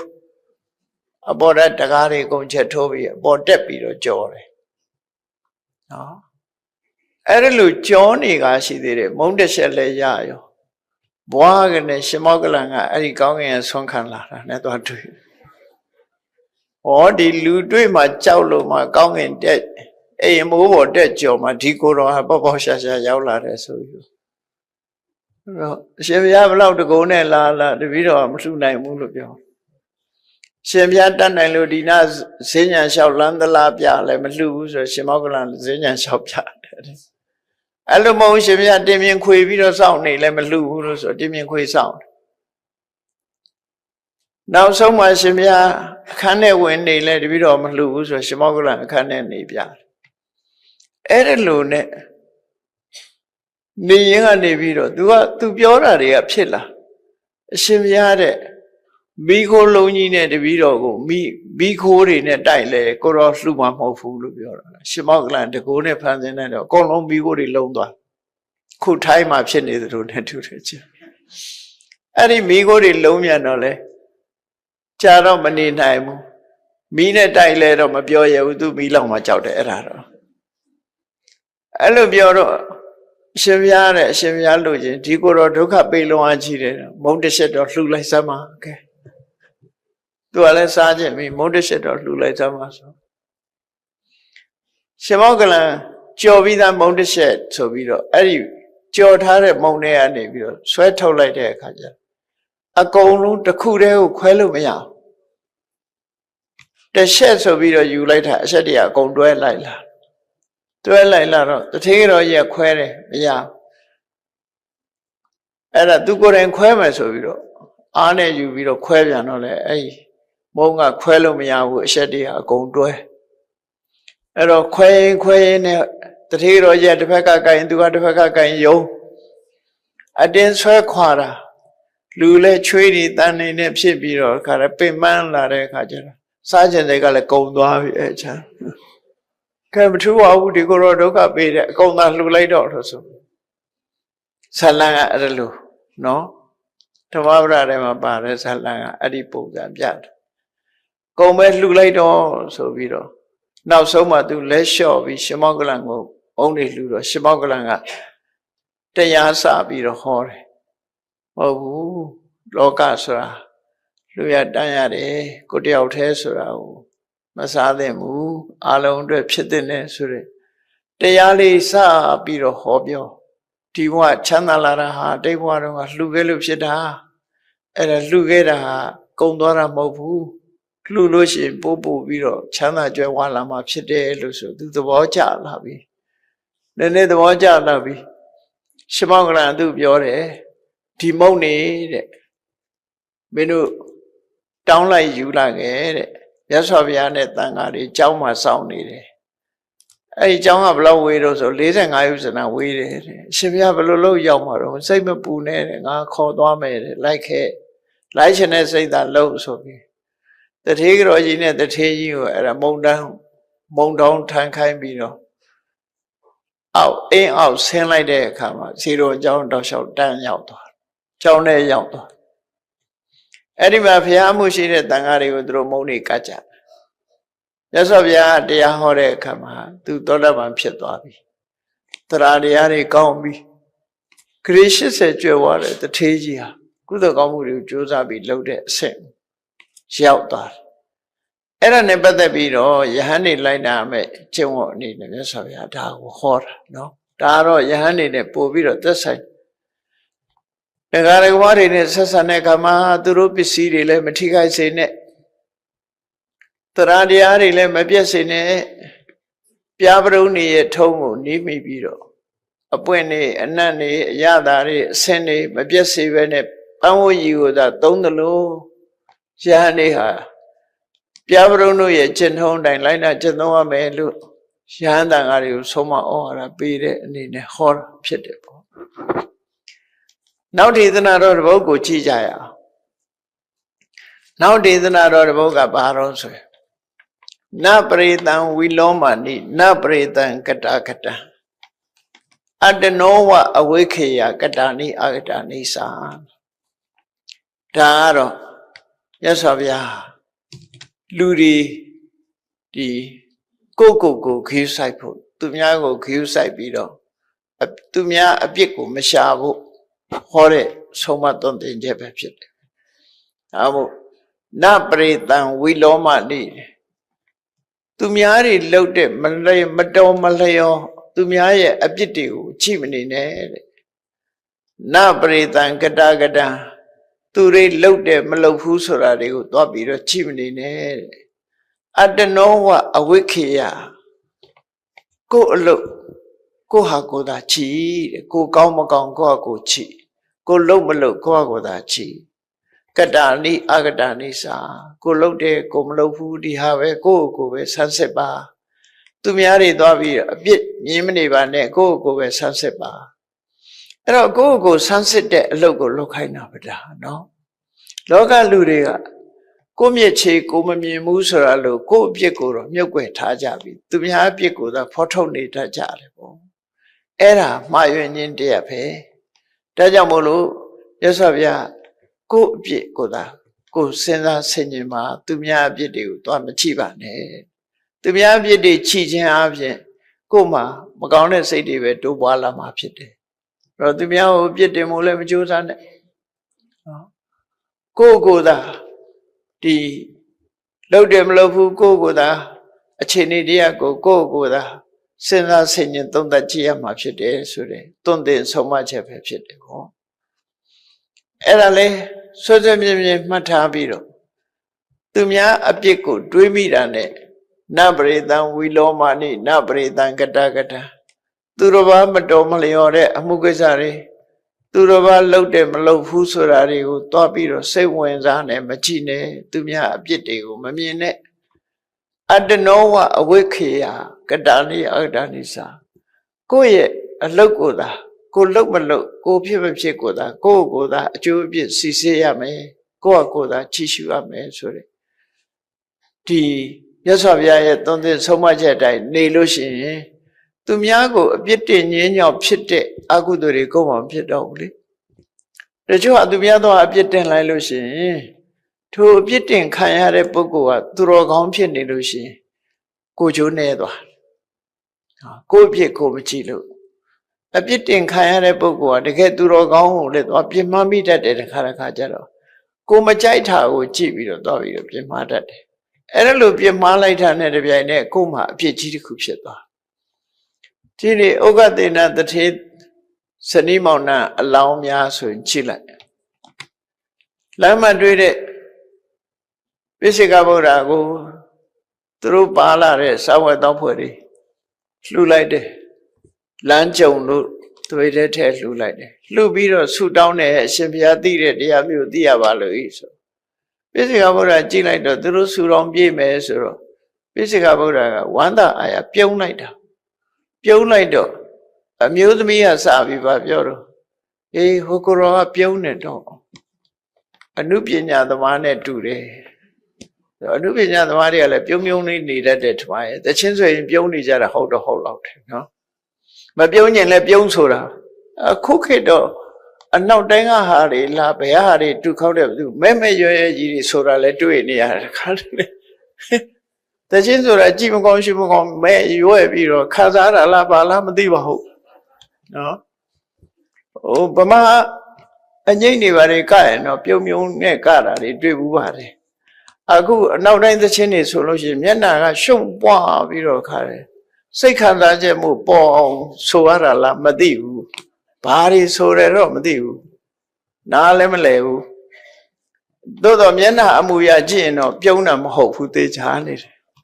ရှုံမဲ့ပြီးတော့ခါတယ်ကိုဆိုတာတော့တွေ့ရတယ်နော်အေးအဲ့ဒါလို့ဒီကိုယ်တော်ကပြုံးနေတော့တချင်းတယ်နဲ့တူတယ်ခုခေတ်တော့တချင်းတယ်လို့မခေါ်ဘူးပေါ့ဆိုတော့နော်ဆိုတော့နဲ့တူတယ်လို့ပြောလိုက်ယောက်ျားလုပ်တဲ့သူကလည်းအေးဟုတ်မှာပေါ့ကွာလို့ပြောတော့အဲ့ဒီလိုပိစိကဗုဒ္ဓမထေရမြတ်ကိုသွားပြီးတော့မနိုင်ရမယ့်ဟာသွားနှိုင်းလိုက်တဲ့အခါမှာဒီဥက္ကသေနဇနီးမောင်နှံဟာဥက္ကသေနကတထေသားဖြစ်တော့လေသူဇနီးကဒီကားချိတ်တဲ့အမျိုးသမီးသွားဖြစ်တယ်အဲ့တော့ကားချိတ်တဲ့အမျိုးသမီးကိုတွေ့ပြီးတထေသားကလည်းကားချိတ်တဲ့မှနောက်လိုက်သွားတယ်အဆင်မျိုးဖြစ်သွားတယ်ထောက်ခံလိုက်တာနော်ထောက်ခံလိုက်တာနဲ့ပါသွားတယ်တထေသားကတထေအိမ်ပေါ်မနေရဘဲနဲ့ကားချိတ်တဲ့ဘဝရောက်သွားအဲ့ဒါသူတို့ဇလံမှာအဲ့လိုရှိအဲ့တော့သူများအပြစ်ကိုသွားကြည့်လိုက်တာသူများဟာကိုသွားကြည့်ပြီးတော့ကဲ့ရဲ့စကားပြောလိုက်လို့ရှိရင်ဒီလူတွေဖြစ်တတ်တယ်ဆိုတာလေသတိထားစရာပေါ့နော်အေးအဲ့ဒါနဲ့ပတ်သက်ပြီးတော့မြတ်စွာဘုရားကအခုဒီမှာနပရိသံဝီလောမာနိသူတစ်ပါးတွေရဲ့မတော်မလျော်တဲ့ကိစ္စတွေကိုကြည့်မနေနဲ့နပရိသံကတကတံသူတစ်ပါးတွေလှုပ်တာမလှုပ်တာမကြည့်နဲ့ဆိုလိုတာကတချို့ကတရားထုတ်တယ်ငါတို့ကတော့ဥပုံနေလဲဥဆောင်တယ်တို့ရထဲအားတွေတော့စောင့်မဟုတ်ဘူးဒီလိုအမျိုးပေါ့နော်သူများမစောင့်တာတော့ပြောင ငါတော့စခန်းဝင်တာဘယ်နှစ်ရှိတို့ရတဲ့စခန်းဝင်တယ်လို့တယောက်မှမရှိဘူးအဲ့ဒါလို့သူများကိုသွားမကြည့်လေနဲ့လို့သူဆိုလိုတယ်ပေါ့အတနောဝအဝိခေယကတနိအာကတနိစာကိုလှုပ်တာဝဲကိုကြည့်ပြီးတော့ကိုပဲဆန်းစစ်ပါလို့မြတ်စွာဘုရားဟောတာနော်အဲ့ဒါဘာနဲ့ပတ်သက်ပြီးဟောတာတော့ဆိုတရားတရားရှိတဲ့ဥပဒကမကြီးတယောက်ဟာဘာသာအကြားအာဇီဝကတူကိုသားလို့ခင်မင်ပြီးတော့သူကပြုစုတယ်သူသားကဲ့သို့မွေးစားပြီးတော့ဘာသာကြားအာဇီဝကဆိုတာတက္ကရာအကျင့်ချင်းတဲ့ပုဂ္ဂိုလ်ပေါ့နော်သူ့ကိုသားကဲ့သို့ပြုစုပြီးတော့နေတယ်တရားကြတော့မြတ်စွာဘုရားကြွလာတော့မြတ်စွာဘုရားတရားနာခြင်းတယ်နာခြင်းတော့သူကဘုရားစီသွားမှစိုးရိမ်တော့အဲ့ဒီတက္ကရာကကန့်ကွက်တယ်ကန့်ကွက်တော့အဲ့ဒီတက္ကမကြီးကသူ့သားလေးကိုလွတ်ပြီးတော့ကဲမြတ်စွာဘုရားကိုသွားပင်မှာအိမ်ကိုငါပင့်နေတယ်ဆိုဘုရားသွားပင့်တဲ့အခါမှာတက္ကရာကအဲ့ဒီကလေးနဲ့တွေ့တဲ့အခါဘယ်သွားမလို့လဲဘုရားသွားပင့်မပင့်နဲ့ကွာဘုရားအတွက်ချက်ထတာငါတို့နှစ်ယောက်စားကြမှာအဲ့ဒါလို့မပင့်အောင်ဖြတ်တယ်သို့တော့သွားပင့်တဲ့ကလေးကအမေကိုကြောက်တယ်မလုပ်ရဘူးသူပင်ခိုင်းတာပင့်ရမှာပဲဆိုတော့ပင့်လို့မြတ်စွာဘုရားကြွလာတဲ့အခါသူကအကြံဉာဏ်ပေးလိုက်တယ်ဘယ်နာကဘယ်အိမ်ကဆိုမပြောခဲ့နဲ့ကွာဒီတိုင်းအဲ့တော့မလာတတ်ဘူးလိပ်စာမပေးခဲ့နဲ့လို့ဆိုတယ်အဲ့လိုလိပ်စာမပေးဘဲနဲ့လာပြန်တော့မြတ်စွာဘုရားမနေ့ကရောက်လာတဲ့အိမ်ကိုလိပ်စာမပေးလဲရောက်တာပဲရောက်လာတော့မှအဲ့ဒီမှာသူကအခန်းထဲမှာပုံနေပြီမြတ်စွာဘုရားကိုဆုံးမလှုပ်ကြွေးတက္ကမကြီးကတရားတရားနဲ့ဆွနေပါလေလှုပ်ကြွေးပြီးတရားနာသူကကြားနေတယ်တရားဟောတော့ဒီတရားမျိုးဟောနေလို့ရှင်တော့ဒီတက္ကမကြီးသူတော့ကြည်ညိုတော့မှာမဟုတ်ဘူးဖះဝဲကြည်ညိုတော့မှာဆိုပြီးအခန်းထဲကထွက်လာပြီးတော့အရှင်ဘုရားတဲ့ဒီတက္ကမကြီးကဘာမှသိတာမဟုတ်ဘူးရှင်ဘုရားတရားဟောမနေနဲ့အလကားပဲဝင်ပြီးတော့ပြောတယ်အဲ့ဒါလို့ပြောတဲ့အခါကျတော့ဒီတရားထဲမှာစိတ်မဖြောင်းတော့စိတ်မဖြောင်းတဲ့အခါမှာမြတ်စွာဘုရားကအဲ့ဒီဥပဒကမကြီးကိုဆုံးမတာဒီစကားနဲ့သူလှုပ်တာမလှုပ်တာသူပြောတာတွေကိုဂရုစိုက်မနေနဲ့နော်ကိုသာဂရုစိုက်ပြီးတော့ကြည်ကိုလှုပ်တာမလှုပ်တာပဲကြည်သူများကိုဂရုစိုက်ပြီးတော့ကြည်မနေနဲ့ကိုလန့်ကိုကြည်သွားဆိုတဲ့ပုံစံမျိုးမြတ်စွာဘုရားဒီဆုံးမစကားကိုဟောကြားလိုက်တာဖြစ်တယ်အဲ့လိုဟောကြားလိုက်တဲ့အဆုံးမဥပဒကမကြီးကတရားဥတရားမြတ်ရသွားတယ်အဲ့ဒီဇလန်းလေးကိုအကြောင်းပြုပြီးတော့မြတ်စွာဘုရားဒီစကားကိုဟောတာဒါကြောင့်မို့ဘုန်းကြီးတို့တွေဟာဒီရှေးဆရာတော်ကြီးတွေကလည်းဒါကိုယူပြီးတော့ဆုံးမခဲ့တာဖြစ်လို့ဘုန်းကြီးတို့တွေအနေနဲ့တန်တရားခရီးသွားရင်ဒီသူများပြစ်ကိုမကြည့်နဲ့တရားပေါ်လမ်းလျှောက်လို့ရှိရင်လည်းပဲကိုလမ်းကိုကြည့်ရှောင်ချော်ကြလို့ရှိရင်ဒုက္ခရောက်နိုင်တယ်တန်တရားခရီးသွားတဲ့အခါမှာလည်းသူတို့ဘာအပြစ်တွေကိုမကြည့်နဲ့ကိုလမ်းကိုလျှောက်ပြီးကြည့်ရမယ်ဆိုတဲ့ဆုံးမသွန်သင်တဲ့စကားတွေကဖြစ်ပေါ်လာတာဖြစ်တယ်ပေါ့တန်တရားခရီးထဲမှာ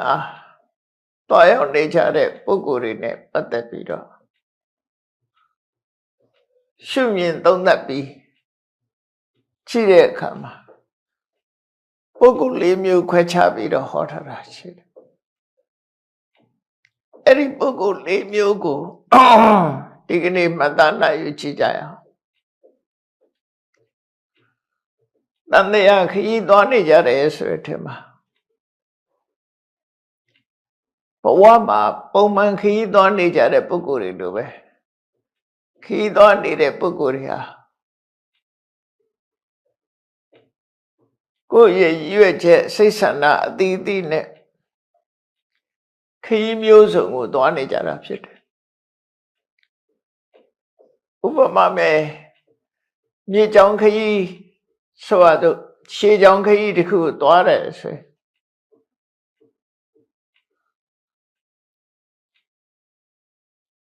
အောက်ဆုံးဆင်းပြီးတော့သွားတဲ့ပုဂ္ဂိုလ်တွေရှိတယ်လို့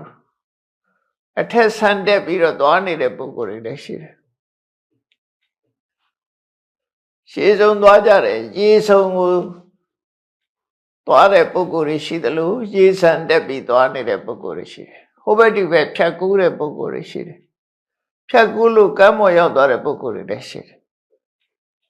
ဒါတမန်ခရီးသွားတစ်ခုကိုကြည့်လိုက်မယ်ဆိုရင်အဲ့ဒီမြင်ကွင်းဟာရှိနေတာ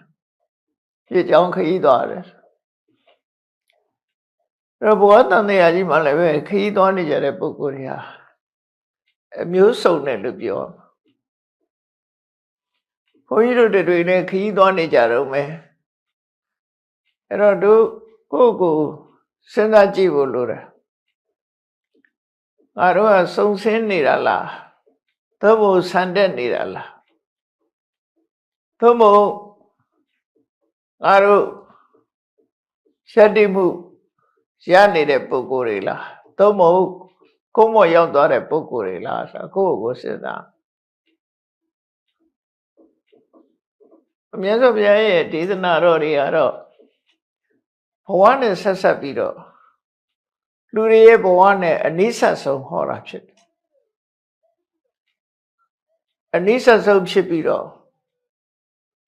လမ်းမမော့ရောက်အောင်တင်ပေးတာ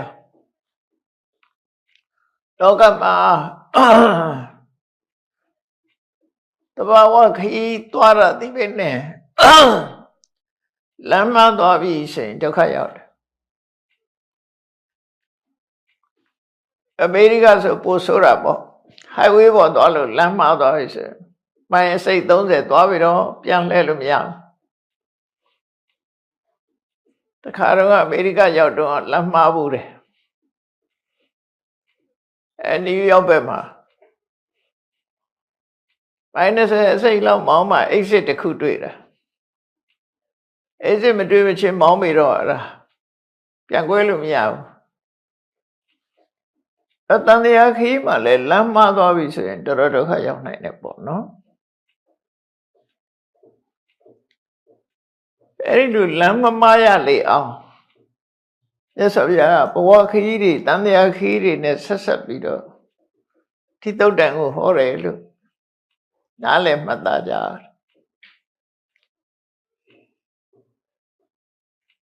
မြတ်စွာဘုရားတရားဟောတဲ့အခါမှာအကြောင်း၄မျိုးရှိတယ်အခြေခံအကြောင်း၄မျိုးရှိတယ်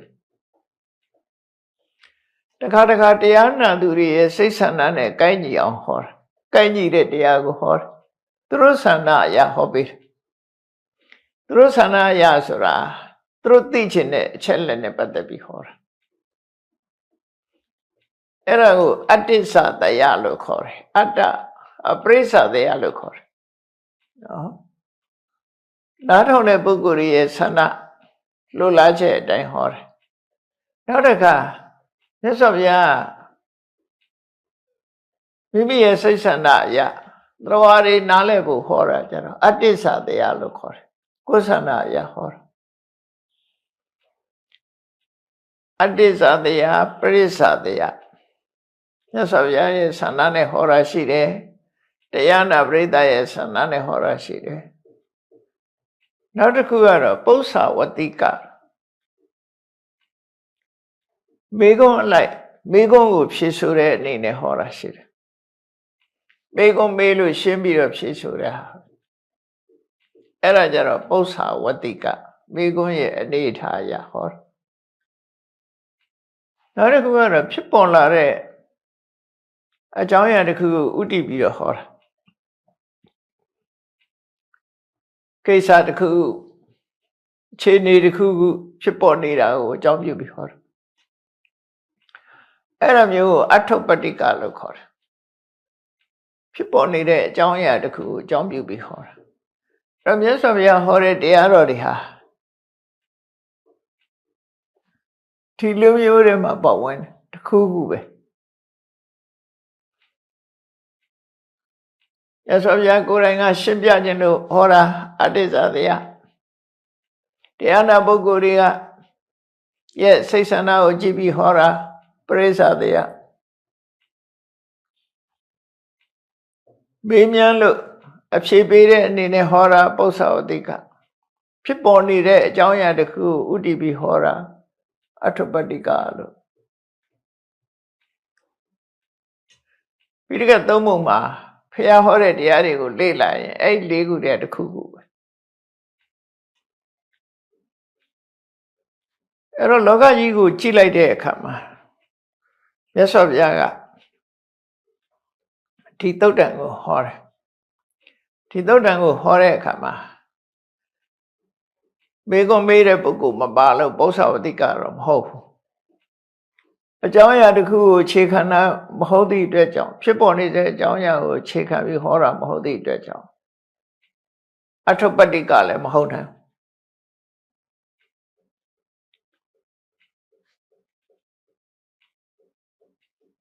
အဲ့တော့တရားနာတဲ့ပုဂ္ဂိုလ်ရဲ့ဆန္ဒဆိုတာ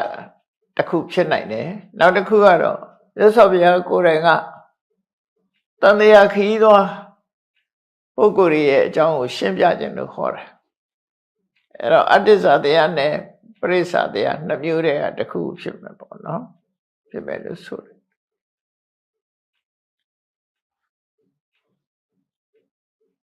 တန်တရားခရီးသွားနေတဲ့ပုဂ္ဂိုလ်တွေဘဝခရီးမှာရိုးရိုးသွားနေတဲ့ရိုးရိုးခရီးသွားတွေရဲ့အနေအထားကိုကြည့်ရတယ်လို့ပဲတန်တရားထဲမှာခရီးသွားနေတဲ့ပုဂ္ဂိုလ်တွေရဲ့အနေအထားလည်းပဲပုံစံအမျိုးမျိုးနဲ့တွေ့နေရတယ်ပေါ့အဲ့ဒီပုံစံအမျိုးမျိုးနဲ့တွေ့နေရတာကိုမြတ်စွာဘုရားဒီသုတ်တံမှာ၄မျိုးခွဲခြားပြီးတော့ဟောတယ်၄မျိုးဆိုတာတော့တချို့နေရာမှာ၃မျိုးဟောတာရှိတယ်၄မျိုးဟောတာရှိတယ်၅မျိုးဟောတာရှိတယ်အဲ့တော့မြတ်စွာဘုရားရဲ့ဆန္ဒအရာဒီမှာ၄မျိုးပဲဟောထားတယ်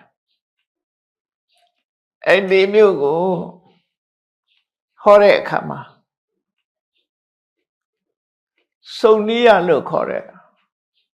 စကပြေနဲ့ဟောတာပါတယ်လို့ပဲစကပြေနဲ့ဟောတယ်ခါထာနဲ့ဟောတယ် prose နဲ့ဟောတာနဲ့ verse နဲ့ဟောတာနှစ်ခုပေါ့နော်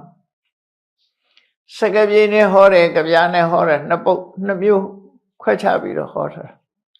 အဲ့နှစ်မျိုးဟာအဓိပ္ပာယ်ကတော့တူတူပဲသို့တော့စကလုံးပူရာလေးတွေရှိသည့်အတွက်ကြောင့်စကပြေနဲ့ဟောတာလည်းနားထောင်ကြည့်ဖို့လိုတယ် verse နဲ့ကြပြားနဲ့ဟောတာကိုလည်းနားထောင်ကြည့်ဖို့လိုတယ်မြတ်စွာဘုရားရဲ့ပိဋကတ်သုံးပုံထင်ရှားရှိနေသည့်အတွက်ကြောင့်ဘုရားရဲ့ပိဋကတ်ကိုရှင်းပြီးတော့ဟောပြောတာဘုန်းကြီးတို့ဘုရားရဲ့ပိဋကတ်အတိုင်းပဲဟောကြရနာကြရအောင်နာပြီးမှတ်သားထားပြီးတဲ့အခါကျတော့ကိုယ့်ကိုစဉ်းစားဆုံးဖြတ်မှုကဒါဆက်လုပ်ရမယ်အလုပ်တစ်ခုပဲပထမနားထောင်ရမယ်နားထောင်ပြီးရင်မှတ်သားထားရမယ်မှတ်သားထားပြီးတော့စဉ်းစားရမယ်ဆင်ခြင်သုံးသပ်ရမယ်ပြီးတဲ့အခါကျတော့မှကိုယ့်ရဲ့နဲ့ဆုံးဖြတ်ပြီးတော့လက်တွေ့ကျင့်သုံးမှုလုပ်အောင်ကျင့်သုံးဆိုတာပါလဲဆိုရှောင်တဲ့နာရှောင်တာနဲ့လှုပ်တဲ့နာလှုပ်တာပဲဖြစ်တယ်အဲ့ဒီအဆင့်ထိအောင်သွားရမယ်ဘုရားဘာသာမှာအဲ့ဒီအဆင့်ထိအောင်သွားမြတ်စွာဘုရားဟောတယ်မြတ်စာပေထဲမှာပါသလားလို့ဆိုပါတယ်အဲ့ဒါပရမတရားနာတယ်တဲ့သုတ္တနာလိုက်တယ်နာပြီးရင်ဒါတာမှတ်သားထားမယ်နောက်တစ်ခုကဝဆတပရိစိတမေ့မတော့အောင်ရှင်းတော့ကတော့စာအုပ်ပြန်ကြည့်လို့မရလို့ပါဇက်ကရွတ်ဖတ်နေရမယ်ဆိုးနေရမယ်ဒီစကလုံးလေးတွေမေ့မတော့အောင်လို့ဒါတော့ဘယ်ပညာသင်လူတွေကချက်မှတ်ရတယ်ဆိုတာရှိတာပါပဲမရှိဘူးလို့မရှိဘူးเนาะခုခေတ်ကတော့မကြက်နဲ့ဒါပြောတယ်ချက်တဲ့နာတော့ကြက်ရမှာပဲနှုတ်ထဲရနေမှာအသုံးဝင်တာကိုအချိန်ပြေးဆောင်ထဲသွားရှာနေလို့ရတာမှမဟုတ်တာเนาะ အဲ့တော့ဒါနှုတ်တဲ့ဆောင်ထားမယ်ဝဆသပရိစိတာနှုတ်ထဲမှာတက်နေအောင်လုပ်ထားအင်္ဂလိပ်စာတို့ဘာလို့တခြားဘာသာစကားတွေသင်နေဆိုရင်ပါဇက်ထဲမရောက်လို့ရှိရင်စာအုပ်ကြည့်ပြောနေလို့ဖြစ်တာမှမဟုတ်တာပါဇက်ထဲရောက်အောင်လုပ်ရမှာပဲလေအဲ့တော့မြတ်စွာဘုရားတရားလဲပါဇက်ထဲရောက်နေအောင်လုပ်ရမှာပဲဒါအဲ့ဒါကိုဝဆသပရိစိတာလို့ပြောတာရိုးရိုးလေးပါပဲအမှန်ဘုရားကုံတော်ဆိုဣတိပိသောဘဂဝါရဟံသမ္မာသမ္ဗုဒ္ဓောပါဇက်ထဲရောက်နေအောင်လုပ်ထားတာပြီးတော့မှမနတနုပိခိတာစိတ်နဲ့အဓိပ္ပာယ်ကိုစူးစိုက်ဆင်ញင်သုံးသပ်တာအဓိပ္ပာယ်ကိုစဉ်းစားတာပြီးတော့မှဒိဋ္ဌိယသူပတိဝိဒါအသိဉာဏ်နဲ့ပိုင်းခြားသိတာလို့အဲ့ဒီအဆင့်နေသွားမှာသိပြီးတော့မှဘာလုပ်အောင်လဲဓမ္မနုဓမ္မပฏิပန္နာမဖို့နိဗ္ဗာန်ကိုရနိုင်တဲ့တရားလမ်းကြောင်းအတိုင်းဆက်လက်ပြီးတော့သွားရမယ်လို့သူတို့ဆိုလို့အဲ့ဒါဖိုရရဲ့ညွှန်ကြားချက်စာပေလေးလာနေပဲအဲ့ဒီထီအောင်မသွားလို့ရှင်တော့ဖာတဲ့ဥပမာတူတော့ဆို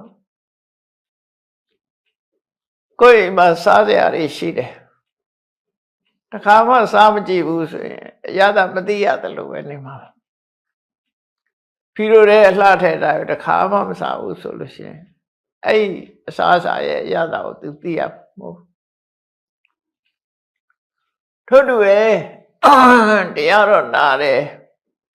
ထိုက်တဲ့တော့လည်းမှတ်ထားတယ်ဒိဗ္ဗေလည်းသိတယ်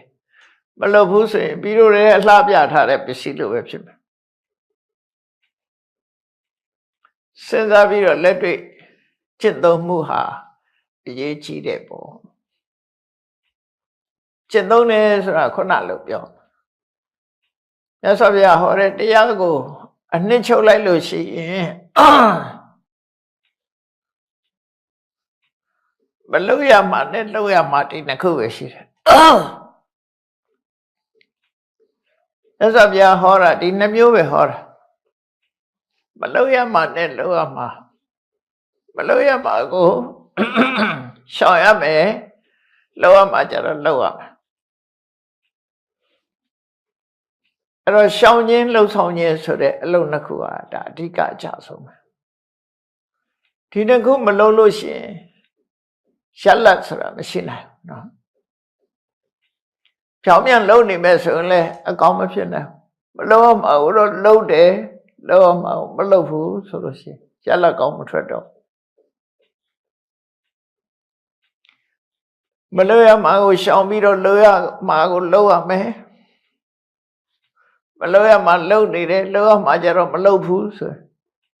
အကျိုးဆုံးရှုံးခြင်းဟာတူတူပဲဖြစ်တယ်လောကမှာလူတွေကတူတဲ့တူပြောကြတဲ့အခါမှာလူတယောက်ဒုက္ခရောက်ပြီဆိုဘယ်လိုပြောတော့ဒီလူကမလုံးသင့်တာတွေလှုပ်တာကိုဒါကြောင့်မို့အပြစ်ရောက်တယ်လို့ပြောတာဒါပေမဲ့လောကလူတွေပြောလို့မရှိတဲ့စကားတစ်ခုရှိတယ်ဘာတော့လဲလုံးသင့်တာမလုံးလို့ဆိုတာမျိုးချက်သိပ်ပဲပြောမလုံးသင့်တာလုံးလို့ပဲပြောတာများတယ်နော်အဲ့ဒီနှစ်ခုဟာအကျိုးတူတူပဲမလုံးသင့်တာလုံးရင်လည်းအပြစ်ရောက်တယ်လုံးသင့်တာကိုမလုံးဖဲနေလို့ရှိရင်လည်းအပြစ်ဖြစ်တယ်ပြော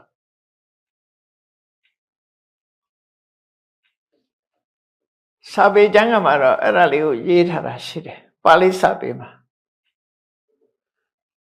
အကတ္တဗကရဏံဝိယကတ္တဗကရဏံပိဒောသောယေဝတဲ့သူပြောတဲ့စကားလုံးက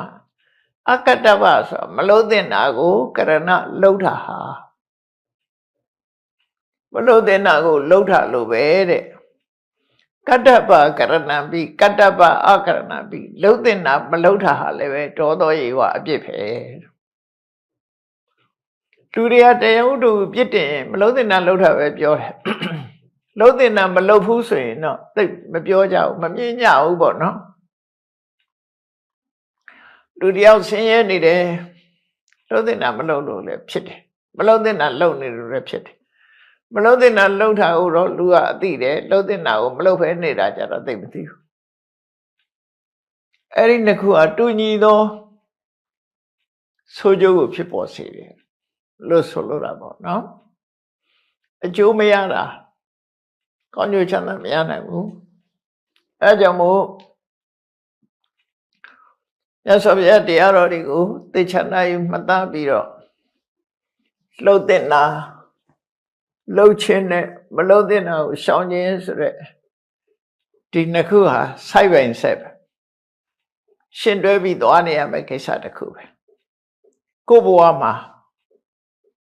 စိုက်ပိုင်ဆိုင်ဟိုဘက်ဒီဘက်တစ်ဖက်ကမလှုပ်တဲ့နာကိုရှောင်မယ်တစ်ဖက်ကလှုပ်တဲ့နာကိုလှုပ်နေရမယ်ဒီနှစ်ခုကသွားနေရမှာပဲအမြဲတမ်း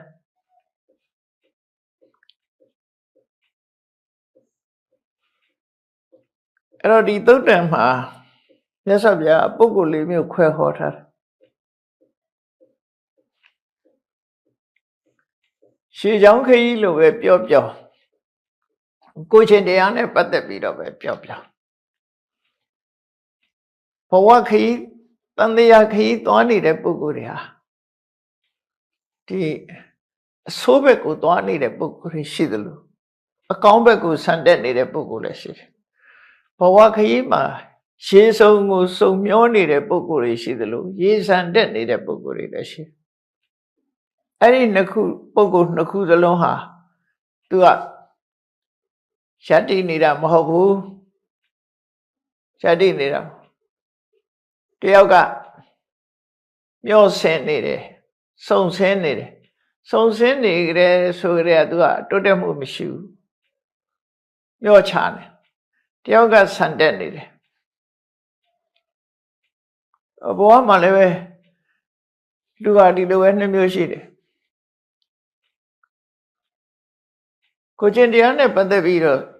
မျောနေတဲ့စုံမျောသွားတဲ့ပုဂ္ဂိုလ်တွေရှိတယ်ကိုကျင့်တရားနဲ့ပတ်သက်ပြီးကောင်းအောင်ကြိုးစားနေတဲ့ပုဂ္ဂိုလ်ရှိတယ်စီးပွားရေးနဲ့ပတ်သက်ပြီးတော့ကျဆင်းသွားတဲ့ပုဂ္ဂိုလ်ရှိတယ်စီးပွားရေးနဲ့ပတ်သက်ပြီးထက်တက်သွားတဲ့ပုဂ္ဂိုလ်ရှိတယ်တန်တရားခရီးမှာလည်းဒီတိုင်းပဲဆုတ်ယုတ်သွားတဲ့ပုဂ္ဂိုလ်ရှိတယ်တိုးတက်လာတဲ့ပုဂ္ဂိုလ်ရှိတယ်ဒါအတက်အကျကိုကြည့်ပြီးတော့ဆုံးဖြတ်တဲ့ပထမပုဂ္ဂိုလ်နှုတ်ပဲ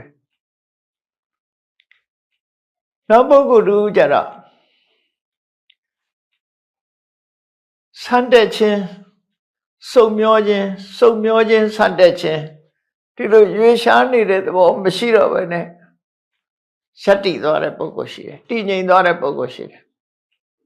သူကဆန်းတက်တာလည်းမဟုတ်တော့ဘူးမျောချနေတာလည်းမဟုတ်ဘူးဆုပ်ယုပ်နေတာလည်းမဟုတ်ဘူးကြီးပွားသွားတာလည်းမဟုတ်ဘဲနဲ့ရပ်တန့်သွားတဲ့ပုဂ္ဂိုလ်မျိုး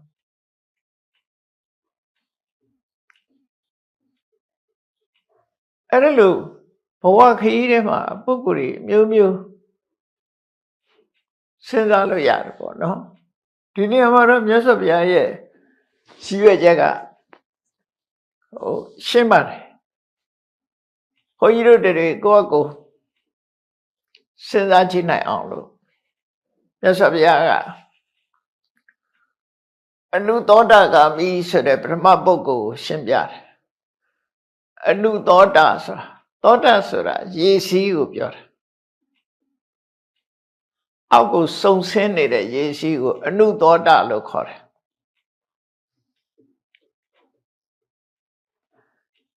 အနုသောတာဂါမိခာမိဆိုတာလိုက်သွားတဲ့ပုဂ္ဂိုလ်အနုသောတာဆိုတာရှေးဆုံးနောက်လိုက်သွားတဲ့ပုဂ္ဂိုလ်အစုံနောက်လိုက်သွားတယ်ဆိုတာတဖြည်းဖြည်းနှိမ့်ကျသွားတယ်သူကလို့ဆိုလို့ရှေးဆုံးဆိုတာတဖြည်းဖြည်းနှိမ့်ကျသွားတာဘာလို့ဆိုတော့ရေဆိုတာပြင်းရတာနေနှိမ့်ရကိုစီတာကိုအဲကြောင့်မို့တဖြည်းဖြည်းနှိမ့်ကျသွားတဲ့ပုဂ္ဂိုလ်တန်တရားထဲမှာတဖြည်းဖြည်းနှိမ့်ကျသွားတဲ့ပုဂ္ဂိုလ်ဘယ်လိုပုဂ္ဂိုလ်လဲအဲ့ဒါကိုဗမာလိုပြောတဲ့အခါကျတော့ရှေးဆုံးမျောတဲ့ပုဂ္ဂိုလ်ဖြည်းနှိမ့်ကျသွားတယ် အဲ့ဒီပုဂ္ဂိုလ်မျိုးကဘယ်လိုပုဂ္ဂိုလ်မျိုးတုံးဆိုမြတ်စွာဘုရားနှစ်ချက်ပြောထားတယ်ကာမိစပရိသေဝတိပါပိစကမ္မံကရောတိ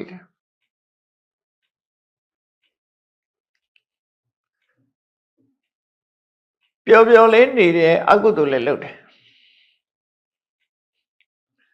ကာမဆိုတာတချို့နားလဲနေတာတစ်မျိုးဖြစ်နေတယ်ကာမရဲ့အဓိပ္ပာယ်ပါတော့ဆိုလူချင်းစရာအာယုန်တွေနဲ့ပြောနေတာကိုကာမလို့ခေါ်တယ်ဥပမာမျက်စိနဲ့ပြောစရာအာယုန်ကိုရှာပြီးတော့ပြောနေတယ်မျက်စိသည်မျက်စိကမြင်ရတဲ့အဆင်းအချို့သောအဆင်းအာယုန်တွေဟာပြောစရာကောင်းတယ် sensual pleasure လို့ခေါ်တာပေါ့နော်စိတ်ဝင်စားစရာကောင်းတယ်ခုခေတ်ဆိုပိုများတော့မျက်စိနဲ့မြင်ရတဲ့ထဲမှာဒီတွေ့တာစရာမမောစရာလူချင်းစရာတွေအများကြီးရှိတယ်မျက်စိတွေမှာနှစ်သက်စရာလူချင်းစရာလူတိုင်းကသဘောကျတဲ့အရာတွေအတန်ထဲမှာလည်းပဲနှစ်သက်စရာမျက်နှိုးစရာလူချင်းစရာအတန်တွေအနတ်ထဲမှာလည်းပဲနှစ်သက်စရာလူချင်းစရာမျက်နှိုးစရာအနတ်တွေအရာသာထဲမှာဆိုတော့ပိုးစုံတော့ပေါ့ခုခေတ်မှာခွေစိမ်မျိုးစုံနဲ့ကိုအိမ်ချက်တာနဲ့ဘယ်သူမှမကြည့်တတ်ဘူးကောင်းပြီဆွဲဆိုင်ရွေးရှာစားရှာရဲ့အရာသာတဲ့ကောင်းတဲ့ကောင်းအောင်လုပ်နေကြရသတနာရှာပေါ်မှာအရာသာခံလို့ကောင်းတဲ့အရာတွေနဲ့ပျော်မွေ့နေတာနောက်ဖုဒ္ဓဘာယုံအထီးတွေ့တွေနဲ့ပတ်သက်ပြီးတော့အမျိုးစုံခံစားတယ်အဲ့ဒါကိုကာမလို့ခေါ်တာနော် sensual pleasure အစင်အတန်အနံ့အရသာအထီးတွေ့ဒါပဲလေပစ္စည်းတွေနာမည်တက်လို့ကတော့မကုန်ဘူးလေပစ္စည်းနဲ့နာမည်မတက်တော့ဘူးသဘာဝနဲ့ပဲနာမည်တက်လိုက်တယ်အဲ့လိုဆိုရင်မဆုံးနိုင်တော့ဘူးပြောရင်ပစ္စည်းနဲ့ပြောမယ်ဆိုရင်မဆုံးနိုင်အဲ့တော့လူတွေရဲ့အာယုံခံစားတာဟာအစင်းတန်အနံ့ရတာနော်အစင်းအတန်အနံ့အရတာအထီးတွေ့ဒီငါပြုတ်ပဲရှိတယ်အလုံးကဒီထဲမှာဝင်သွားတာအဲ့ဒါတွေနဲ့ကျင့်납ပြီးအဲ့ဒါတွေကိုရှာပြီးအဲ့ဒါတွေကိုခံစားနေတယ်အဲ့ဒါကိုကာမေစပရိသေဝတိလို့ပြောတာနော်ကာမေစပရိသေဝတိကိုဒါရှင်းရှင်းလေးပဲ sensual pleasure လို့ခေါ်တယ်နှစ်သက်ကျင့်납ဖွယ်အာယုန်တွေပေါ်မှာတွေ့တာနေတယ်မမောနေတယ်စိတ်ဝင်စားနေတယ်အဲ့ဒါကာမိစပတိသေဝတိပဲ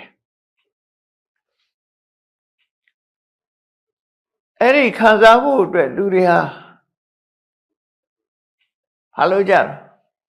ခံစားရုံနဲ့မကဘူးပပိစကရောတိကမ္မပပိစကမ္မကရောတိတဲ့အောက်တန်းကြတဲ့အလုပ်တွေလည်းလုပ်တယ်အောက်တန်းကြတယ်ဆိုတာမမြင့်မြတ်တဲ့သူတော်စင်တွေမလုပ်တဲ့အလုပ်မျိုးတွေအောက်တန်းကြတဲ့အလုပ်လို့ခေါ်တယ်ကောင်းမှုအကုသိုလ်တွေလည်းလုပ်တယ်အဲ့ဒီပုဂ္ဂိုလ်မျိုးတွေကိုအနုသောတဂမိရှေးဆုံးပဲလိုက်နေတဲ့ပုဂ္ဂိုလ်တွေစုံဆင်းနေတဲ့ပုဂ္ဂိုလ်တွေလို့ပြောတာဒါကိုကြည့်ရမှာငါစုံဆင်းနေတာလားငါမျောလိုက်နေတာလားဆိုတော့ဒီနှစ်ချက်နဲ့ပဲတိုင်းတာနော်ပြောစရာအာယုန်နေနဲ့ပြောနေသလားမဟုတ်တာတွေလုံနေသလားအကုသိုလ်လုပ်တွေကိုလုပ်နေသလားဒီနှစ်ခုဆိုလို့ရှိရင်တော့ကိုယ်ကစုံဆင်းနေတဲ့ပုဂ္ဂိုလ်ပဲတနေ့ပြီးတနေ့အောက်ရောက်သွားတာပဲသူက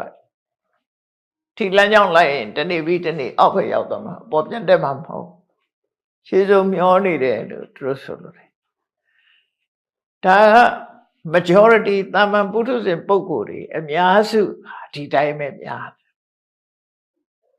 ဒီတိုင်းပဲများ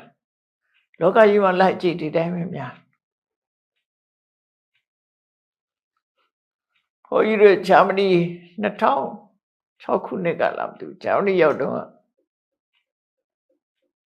အဲ့ဒီမှာဘာနဲ့သွားဆုံတော့ဆိုလက်ပါရိတ်ဆွဲပွဲကြီးနဲ့သွားဆုံတာချစ်တဲ့ပွဲကြီးတစ်ခုပေါ့နော်ချစ်သူတို့ရဲ့ချစ်တဲ့ပွဲလားမသိပါဘူးလက်ပါရိတ်လို့ခေါ်တယ်သူတို့ဥရောပလူတွေတော်တော်များများအဲ့ဒီကိုလာကြတယ်ပါလီမြို့မှာဆုံကြတာနဲတာမဟုတ်ဘူးတော့ဘုန်းကြီးကတော့ဘယ်လိုလုပ်သိလဲလို့ဆိုတော့အဲ့ချိန်မှာပြီးတော့မှသင်္นานပို့ချတာပါလီမြို့မှာ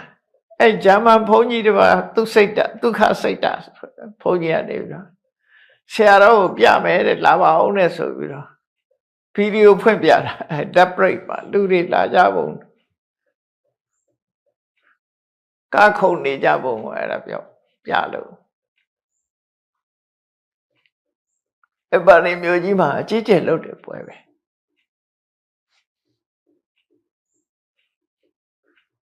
အဲ့တော့အပျော်ပါးကိုဘယ်လောက်နှစ်သက်ကြတယ်ဆိုတာဟိုးဝေကြီးတွေကနေလာကြတာအဲ့လိမ်မြန်နေဆိုမရနိုင်ဘူးစောကြီးကနေလှုပ်ဖုတ်ကင်လှုပ်ထားအဲ့ဒီကျမှသွားလို့မရတော့အဲ့လောက်ထိတော့များရထားတွေပြည့်လမ်းတွေပြည့်လိမ်မြန်ခရီးတွေအကုန်ပြည့်ဒီလက်ပါရိတ်ပွဲတော်လာကြတာဟိုရောက်တော့လည်းမလုပ်ကြတာတော့ဆိုလမ်းပေါ်မှာကာကြခုန်ကြ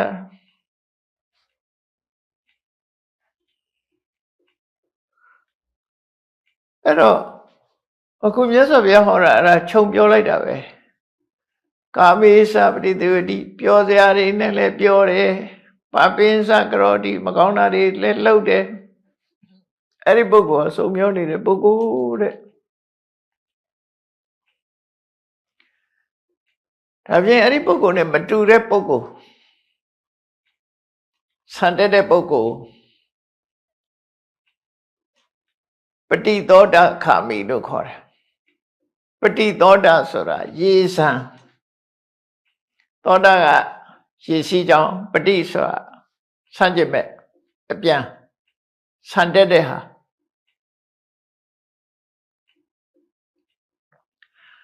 ခာမိရေဆံဘက်ကိုသွားတဲ့ပုဂ္ဂိုလ်တဲ့တာမန်လူတွေလုံနေတဲ့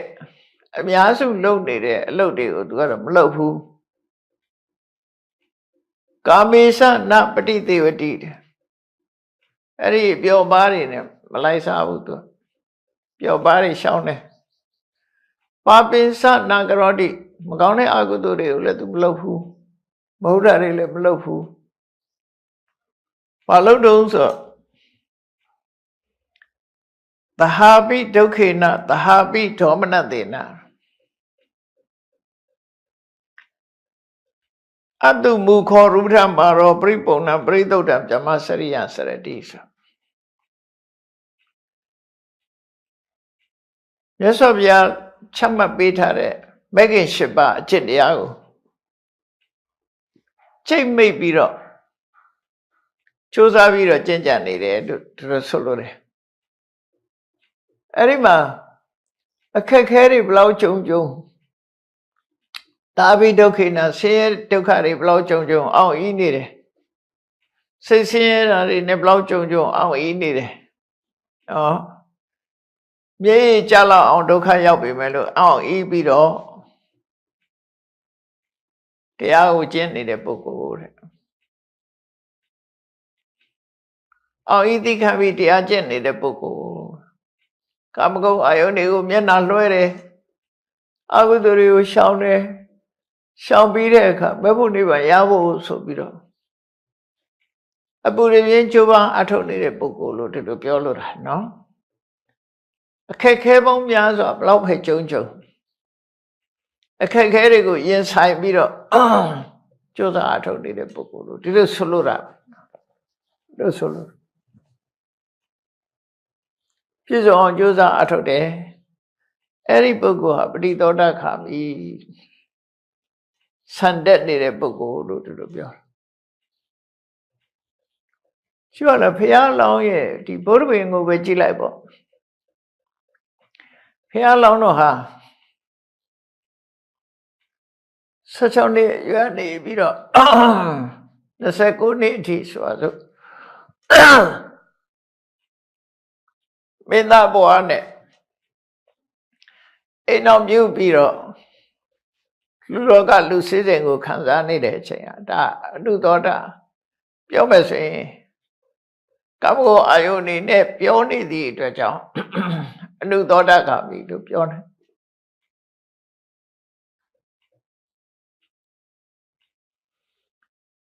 ဒါက29နှစ်မှာတောထွက်ပြီးတော့တောထဲမှာငါငါပြက်ပြက်ပန်းခံပြီး6နှစ်ဒီပါဒုက္ခရစရိယကျင့်တယ်အဲ့ဒါကြတော့ပฏิသောတာဂါမိသွားနော်ရှေးဆန်တက်အတော်နဲ့လမ်းကြောင်းမတွေ့သည့်အတွက်ကြောင့်အန်ကျိတ်ပြီးတော့လောက်ရတယ်အကုန်လုံးဒါတွေကပင်ပန်းခဲရင်စွာအသိဉာဏ်တစ်ခုရဖို့အတွက်ကြိုးစားအထောက်တယ်အဲ့ချိန်ကဒါပฏิသောတာဂါမိပဲဒါဘုရားလောင်းဘဝနဲ့ဆက်ဆက်ချိမယ်ဆိုရင်အဲ့လိုတွေ့ရမိသားစုဘဝမှာနေတော့ငါအနုသောတာဂါမိတောထွက်ပြီးတော့တရားကျင့်တဲ့အခါမှာဒါပฏิသောတာဂါမိဖြစ်သွားတယ်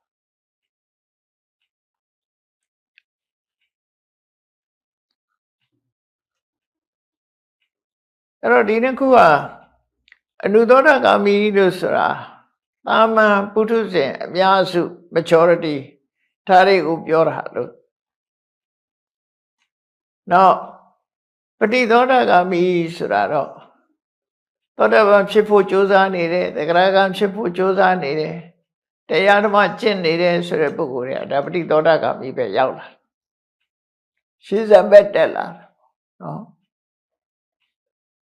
ရှင်းစံဘက်တက်ပြီးတော့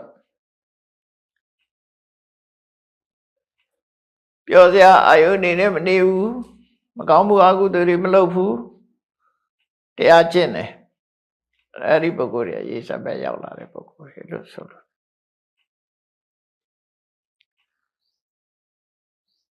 နောက်နံပါတ်3ကျတော့ထိတ်တတ်တော်တယ်ရက်တည်သွားတဲ့အခြေအနေတစ်ခုကိုရရှိတဲ့ပုဂ္ဂိုလ်တည်ငြိမ်တဲ့အခြေအနေတစ်ခုကိုရရှိသွားတဲ့ပုဂ္ဂိုလ်ခုနလိုရေစုံမျောတာလည်းမဟုတ်ဘူးရေဆန်တက်နေတာလည်းမဟုတ်ဘူးတည်ငြိမ်မှုရသွားတဲ့ပုဂ္ဂိုလ်ရက်တည်မှုရက်တည်တဲ့သဘာဝရှိသွားတဲ့ပုဂ္ဂိုလ်ဆိုအဲ့ဒီပုဂ္ဂိုလ်ကြတော့မြတ်စွာဘုရားဒီနေရာမှာအနာဂံပုဂ္ဂိုလ်လို့ခေါ်တာနော်အနာဂံဖြစ်သွားရင်စုံမျောခြင်းဆန်တက်ခြင်းမရှိတော့ဘူးရက်တည်သွားတယ်သူကအဲ့ဒါကိုတော့ဘယ်လိုပြရအောင်ဆိုပိစန္နံဩရံပါကိယနံတန်ယောစနနံပရိခေယသူမှာအောက်တန်ယောစဉ်5မျိုးဖယ်လိုက်တယ်တန်ယောစဉ်က10ခုရှိတယ်10မျိုးရှိတယ်အဲ့10မျိုးဟာဥပမာနဲ့ပြောမယ်ဆိုရင်တရားဝါဒီမှာအောက်ပိုင်းခြေထောက်မှာခြိထားတဲ့ကြိုးက5ချောင်းခေါင်းပိုင်းမှာခြိထားတဲ့ကြိုးက5ချောင်းခေါင်းပေါ်ခြိထားတဲ့ခေါင်းပိုင်းမှာအထက်ပိုင်းမှာခြိထားတဲ့ကြိုးတွေကအထက်ဆွဲတင်တယ်အောက်ပိုင်းမှာခြိထားတဲ့ကြိုးတွေကအောက်ကိုဆွဲချတယ်အဲ့တော့သို့တော့အောက်ကိုဆွဲချတာတွေကပိုအားကောင်းပုံရနော်ပိုအားကောင်းတယ်အောက်ကျိုးမရှိမှသာအထက်ဆွဲတင်တာဖြစ်မှာတစ်ခုလုံးဆွဲရင်တော့ပြတ်ပါသွားလိမ့်မယ်အပေါ်ကလည်းဆွဲအောက်ကလည်းဆွဲဆိုတာတော့မဟုတ်ဒါဥပမာတစ်ခုအနေနဲ့သူကပြောတာပေါ့အဲ့တော့ဩရံပါကိယဥဒ္ဓံပါကိယလို့နှစ်မျိုးခွဲတယ်သားစဉ်ဩရံပါကိယဆိုတာဒီကာမဘုံအောက်ပိုင်းတွေကိုရည်ညွှန်းတယ်ဥဒ္ဓံပါကိယဆိုတာပြမပြေကိုရည်ညွှန်းတယ်ကာမဘုံနဲ့ရူပအရူပပြမဘုံတွေနှစ်ပိုင်းခွဲထားတဲ့သဘောအနေထားချင်းလည်းဒါကွာတယ်လေကာမဘုံဆိုတာလူဘုံပဲဖြစ်ဖြစ်နတ်ဘုံပဲဖြစ်ဖြစ်ပြောစရာရှာနေတဲ့ဘုံတွေပဲဒီဘုံတွေကမျက်စိနဲ့ကြည့်နားနဲ့နားထောင်ပြောစရာတွေပဲရှာနေတဲ့ဘုံတွေဟိုပြမဘုံကြတော့အဲ့ဒါတွေမပါတော့မျက်စိနဲ့နားနဲ့ ဒါတွေသုံးချပြီးပြောစရာမလိုတော့ဘူးသူတို့ကြတော့တကယ်ယောဂီပုဂ္ဂိုလ်တွေလိုပဲတန်တန်ပြတ်မြတ်မေတ္တာကရုဏာမုရိဒာဥပေက္ခဆိုတဲ့ပြမစိုးတရားတွေနဲ့နေကြတဲ့ပုဂ္ဂိုလ်တွေဖြစ်သွားပြီအဲ့ဒါပြမဘူးအဲ့တော့ရှင်းရှင်းလေးရတော့တရားကိုနှစ်ပိုင်းခွဲလိုက်တဲ့အခါမှာလူနဲ့နတ်ကအောက်ပိုင်းတစ်ပိုင်းဒါကိုကာမဘုံလို့ခေါ်တယ်ကာမဆိုတာခုနဆင့်ဆွယ် pleasure နဲ့ပြောနေကြတဲ့ဘုံဟိုတဲ့ကြတော့ပြမဘုံဆိုတာမြင့်မြတ်တဲ့စိတ်တွေစိတ်ထားတွေနဲ့ပြောနေကြတဲ့ပုဂ္ဂိုလ်တွေသူတို့ရဲ့ပြောမှုကပီတိပဲပီတိဘက်ခါတယ်သူတို့မှာရှာရဲ့အရသာခန္ဓာလည်းမရှိဘူးနှာခေါင်းရဲ့အရသာလည်းနှာခေါင်းနဲ့အနံ့ရှူတာလည်းမရှိဘူးလျှာနဲ့အရသာခန္ဓာကိုယ်နဲ့ထိတွေ့ပြီးတော့အရသာခန္ဓာလည်းမရှိတော့မျက်စိနဲ့နားပဲပါတော့တယ်ကျန်တဲ့ဟာတွေကနှာခေါင်းနဲ့အနံ့မရဘူးဆိုခုခေတ်မှာတော့နှာခေါင်းနဲ့အနံ့မရရင်ကိုရိုနာဗိုင်းရပ်စ်ကြောင့်ဆိုပြီးတော့ကြောက်နေကြတယ်ပြမာတွေအနံ့မရဘူးပဲ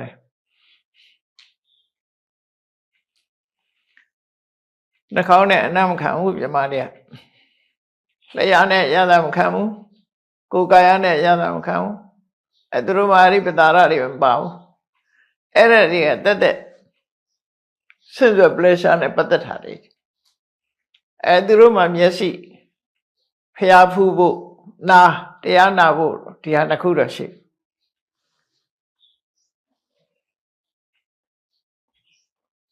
အဲ့တော့ဘုံနှမျိုးကိုခွဲခြားပြီးတော့ကြည့်လိုက်ကာမဘုံနဲ့ပြမဘုံကာမဘုံကဆင့်ဆွယ် pleasure နဲ့သွားတယ်ပြမဘုံကဆင့်ဆွယ် pleasure မရှိဘူးမြင့်မြတ်တဲ့စိတ်တွေသဘောထားတွေနဲ့နေကြတယ်ပီတိနဲ့နေကြတယ်အဲ့ဒီမှာ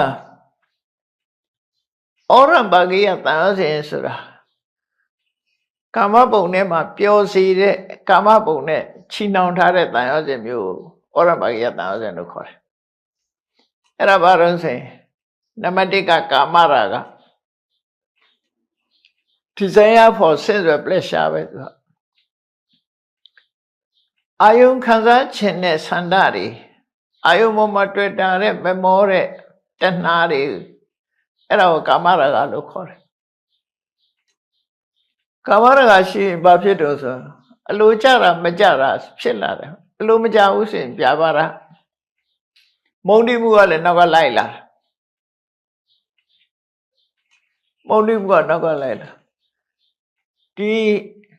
တွေ့တာမှုရှိနေကာမရာဂနဲ့ပတ်သက်ပြီးတွေ့တာမှုရှိနေသမျှနောက်ကမုန်းတိမှုကလည်းပါနေလို့ကာမရာဂနဲ့ပြပါတာတွဲထားတာအဲ့ဒါအဲ့တော့အနာဂတ်ဖြစ်သွားပြီဆိုလို့ရှိရင်ကာမရာဂဆိုတာ sensual pleasure desire for sensual pleasure ဆိုတာမရှိတော့ဘူးဖြာပါရဆိုတဲ့မုန်းတိမှုကမရှိတော့ဘူးလို့ဆိုလို့အဲ့တန်ရောစဉ်တစ်ခုပြုတ်သွားပြီးတဲ့အခါကျတော့ခန္ဓာကိုယ်ပေါ်မှာကိုယ်ကာယနဲ့ပတ်သက်ပြီးတော့အတ္တဆိုတဲ့အယူဆပျောက်သွားတယ်မြဲတယ်မမြဲဘူးဆိုတာခန္ဓာ၅ပါးဟာခန္ဓာ၅ပါးများသာဖြစ်ပြီးတော့အတ္တဆိုတဲ့မှားရတဲ့တက္ကရာဒိဋ္ဌိဆိုတဲ့တန်ရောစဉ်မရှိတော့တော့မမှန်ကန်တဲ့အကျင့်တစ်ခုဖြင့်လူရဲ့စိတ်ဟာဖြူစင်နိုင်တယ်ဆိုတဲ့သီလပတ္တပရမတ္တအကျင့်စောင့်တည်မှုနဲ့အလေးထားအကျင့်ပေါ်မှာမှားယွင်းစွာသုံးသပ်မှုဆိုတဲ့တန်ရောစဉ်မရှိတော့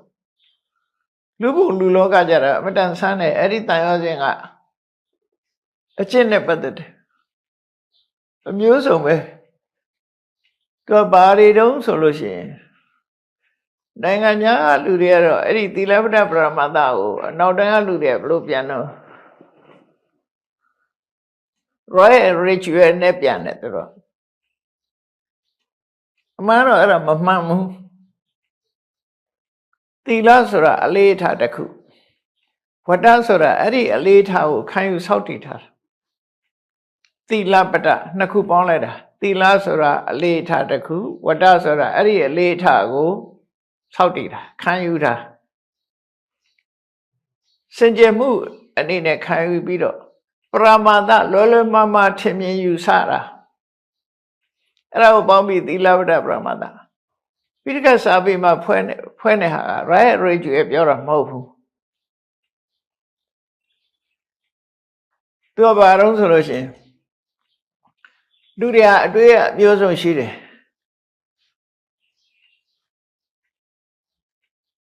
ခွေးလို့နေခွေးလို့ကျင့်ခွေးလို့ကြံလို့ရှိရင်နောက်မှခွေးဖြစ်မဲ့အာဟုသူတွေမရှိတော့ဘူးအာဟုသူတွေကုန်နိုင်တယ်နွားလို့နေမဲ့နွားလို့ကျင့်ပြီးတော့နွားလို့နေလို့ရှိရင်အာဟုသူတွေကုန်သွားနိုင်တယ်လို့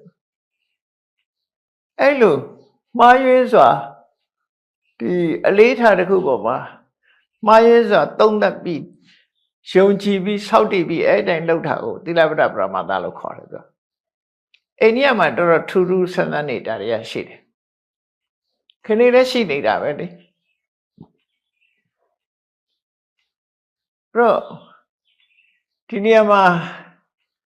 ဒီသီလပတ္တပရမတ္တမှာဆိုတာကနိုင် practice ခွေးလို့ကျင့်တာဖိုးပိုင်း practice နွားလို့ကျင့်အဖျားလက်ထက်ကလေးကအဲ့ခွေးလို့ကျင့်တဲ့ပုဂ္ဂိုလ်ရှိတယ်နွားလို့ကျင့်တဲ့ပုဂ္ဂိုလ်ရှိတယ်သူတို့ကခွေးလို့ကျင့်နွားလို့ကျင့်မှအကုသိုလ်တွေကုန်တယ်လို့ယူဆပြီးတော့လုပ်တာဒါသူတို့ခံယူချက်ခဏခေတ်မှာလည်းပဲအိန္ဒိယမှာအေးဘေးဆိုရရာသီမှာရေချိုးလို့ရှိရင်တနစ်တာလှုပ်ထားတဲ့အကုသိုလ်တွေအကုန်လုံးကုန်တယ်ဆိုပြီးအခုရေချိုးကြပြီဟိုမှာသိမ်းချီပြီးတော့လူတွေရေချိုးနေကြပြီချမ်းပါတယ်ဆိုမှအဲ့ဒါအလကားချိုးတာမဟုတ်ဘူးအပျော်လာချိုးတာမဟုတ်ဘူးရှင်တွေကအကုသိုလ်တွေကိုဆေးကြတာအကုသိုလ်တွေကြောက်လို့ဆေးကြောကြတာကြောက်တာတော့ကောင်းပါလားဒါပေမဲ့ဒီလိုဆေးလို့ကပြောင်းမှာမဟုတ်ဘူးအဲ့လိုမှားရင်းတဲ့အကျင့်မျိုးတွေကိုရည်ညွှန်းတာသီလပတ္တပရမတ္တဆိုတဲ့အဓိပ္ပာယ်နော်ဘုရားလက်ထက်ကကိုလည်းအဲ့လိုကျင့်တဲ့ပုဂ္ဂိုလ်တွေရှိတယ်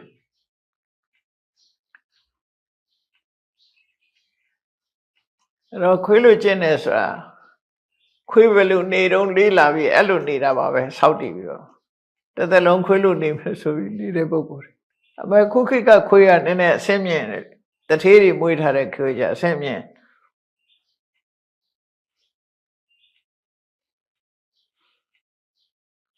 ဟောတမန်ခွေးလို့ခွေးလင်းလို့ဖြစ်မှရအဲ့တော့ခွေးလို့ကျင့်တာမှားရင်းတဲ့အတွေးတော်တွေနဲ့မမှန်ကန်တဲ့အကျင့်တွေကိုကျင့်တာကိုရည်ညွှန်းတာပေါ့အဲ့ဒါလည်းတန်ဟောစဉ်တစ်ခုပဲနောက်တစ်ခုကဝိသိကိစ္စရှင်တွေကတန်တရားနဲ့မဖြေရှင်းနိုင်တဲ့အတွေးတွေနဲ့ရှေ့ဆက်မလုံးနိုင်တာနော်ရပ်တန့်သွားတာလုပ်ငန်းစဉ်တစ်ခုရပ်တန့်သွားအဲ့ဒီမှာလည်းပဲ doubt ဆိုပြီးတော့ပြန်လေးရှိတယ်ဝိသိကိစ္စဒါလည်းမှန်ကန်မှုမရှိဘူး doubt ဆိုတာတချို့နေရာကောင်းတယ်လေ doubt ဆိုတာတန်တရားဖြစ်တဲ့ဆိုတာမသင်္ကာရကိုပြောတာ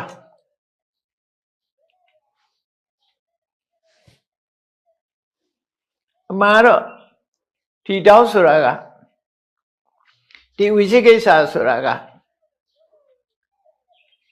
ဒီအကြောင်းအရာတစ်ခုကိုမှန်သလားမှားသလားလို့ဆင်ញင်သုံးသပ်ကြည့်လိုက်တဲ့အခါမှာအဖြေမထုတ်နိုင်လို့ခေါင်းရှုပ်သွားတဲ့ဟာမျိုးဆိုလို့မှန်တရားပဲဖြစ်အောင်တော့ဥပမာဖယားနဲ့ပတ်သက်ပြီးဒီအရာခသိန်းကိုသိတဲ့သဗ္ဗညုတဉာဏ်ရှိတဲ့ဖယားဆိုဟုတ်သလားစဉ်းစားရှိနိုင်သလားစဉ်းစားအဖြေမထုတ်နိုင်ဘူးခေါင်းရှုပ်သွားတရားနဲ့ပတ်သက်ပြီးတော့ကျင့်လို့ရှိရင်တန်တရားကြီးကလွတ်တဲ့ဆိုတာဟုတ်သလားဖြေမထုတ်နိုင်ခေါင်းရှုပ်သွားအဲ့ဒီပေါ်မှာမဆုံးဖြတ်နိုင်လောက်အောင်အဟံတာဖြစ်နေတဲ့တရားကိုဝိသိကိစ္စလို့ပြောတာဟုတ်တောက်ရိုးဒီကောင်တော့ငါမသင်္ကာဘူးဆိုတဲ့တောက်ပြောတာမဟုတ်ဘူးနော်တခါတလေအင်္ဂလိပ်လိုပြန်တဲ့ဟာတွေကပေါ့န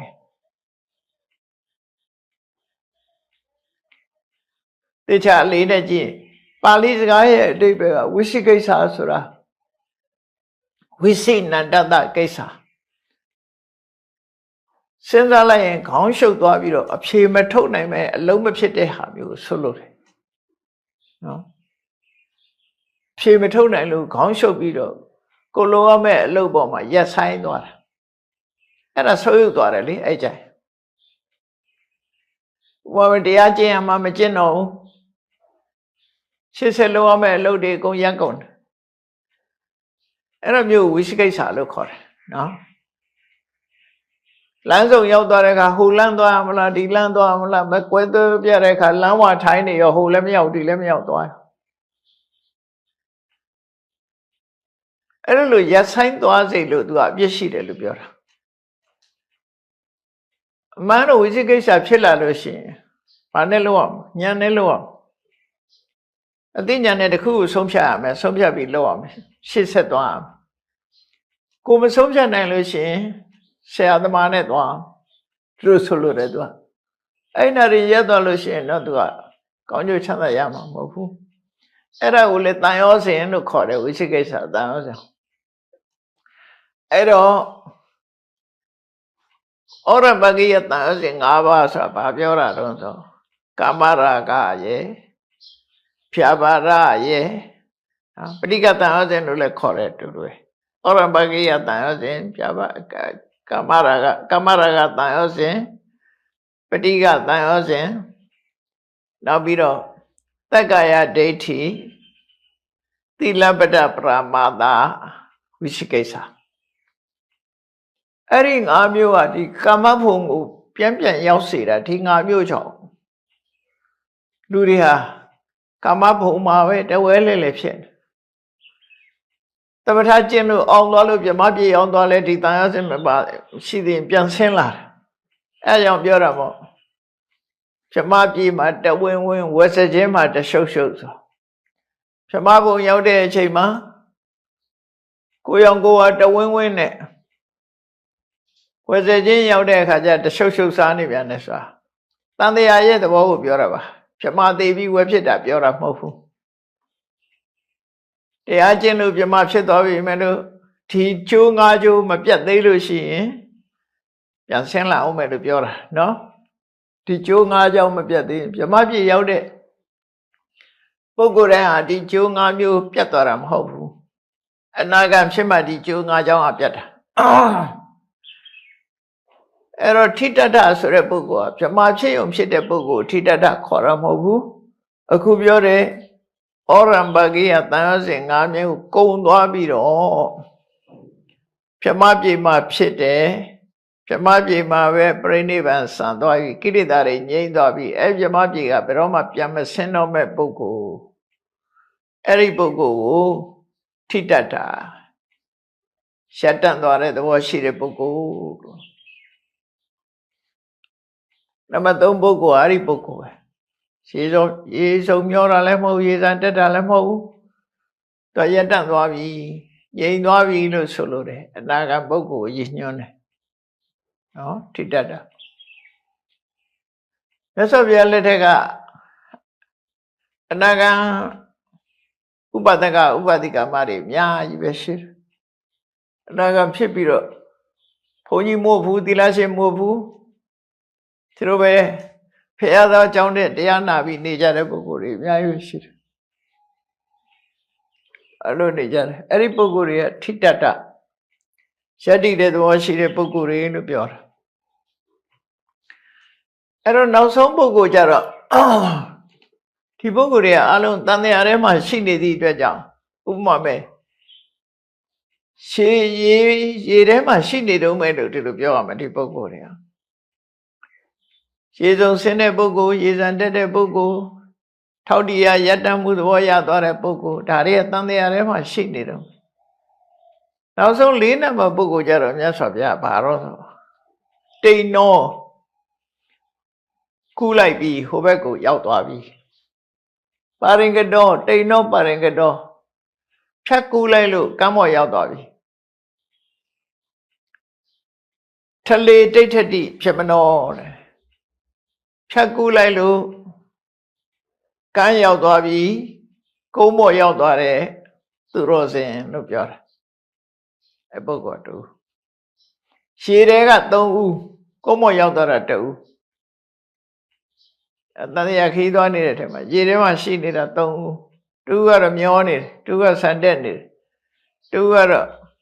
ထောက်တရရပြီးတည်ငြိမ်သွားတယ်နောက်တူကတော့ကမ်းပေါ်ရောက်သွားပြီကုန်းပေါ်မှာရောက်နေပြီအဲ့ဒီပုဂ္ဂိုလ်ကဘယ်သူကိုပြောတာတုံးဆိုကိလေသာအာသဝတွေကုန်ပြီးတော့ယန္နာဖြစ်သွားတဲ့ပုဂ္ဂိုလ်တဲ့မြတ်စွာဘုရားကအဲ့လိုပုဂ္ဂိုလ်အသီးသီးကိုဒီသုတ္တမဒီလိုဟောတာဖြစ်တယ်ဒါကprose လို့ခေါ်တဲ့စကားပြေနဲ့ဟောတဲ့တရားပေါ့နော်စကားပြေနဲ့ဟောတဲ့အခါမှာအဲ့လိုဟောတယ်ဟောပြီးတော့ခါထာပဏ္ဏနဲ့ဟောတာလေးနည်းနည်းနားထောင်ကြည့်အောင်ခါထာပဏ္ဏနဲ့ကြပြနဲ့ဟောတာကြတော့ရှေကေစီကာမေတုအတ္တညတသနာဘယ်သူပဲဖြစ်ဖြစ်ပြောစရာအာယုန်ဒီပေါ်မှာကိုယ့်ကိုထိမ့်သိမ့်မှုမရှိတဲ့ပုဂ္ဂိုလ်တွေတဲ့ပြောစရာရှိပြောမယ်ဆိုတဲ့ပုဂ္ဂိုလ်တွေပေါ့နော်ဘာမှအထိန်အကွက်မရှိပြောတဲ့ပုဂ္ဂိုလ်တွေအဝိတရာကဣဒကာမဘောဂိနောတဏှာရာကမကင်းလို့ကာမဂုဏ်ချမ်းသာခံစားနေတဲ့ပုဂ္ဂိုလ်တွေဟာတဲ့ခုနရည်စုံသွားနေတဲ့ပုဂ္ဂိုလ်တွေဟာပုဏ္ဏပုဏ္ဏဇာတိစရူပခမိတေသူတို့ဟာဘဝခရီးမှာအဖန်တလဲလဲဝေးဖွားပြီးအဖန်တလဲလဲအိုခြင်းဆိုတဲ့တန်တရားအတိုင်းပဲဖြစ်လိုက်အိုးလိုက်နဲ့သိလိုက်နဲ့ဒီလိုသွားနေကြမယ်တဲ့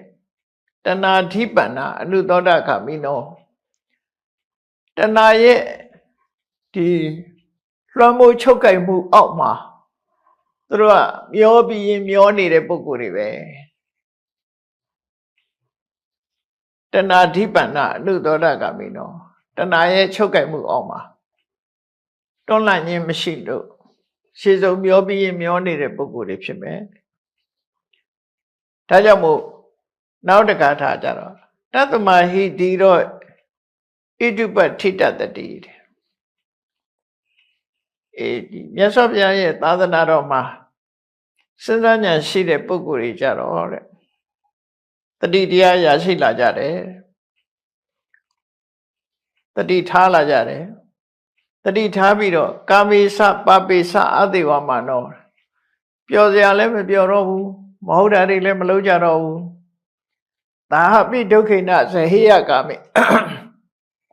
အန်ကျိတ်ပြီးတော့အပျော်ပါးတွေကိုမလိုက်စားကြတော့အန်ကျိတ်ပြီးနေကြတယ်သိခံပြီးတော့ဒီ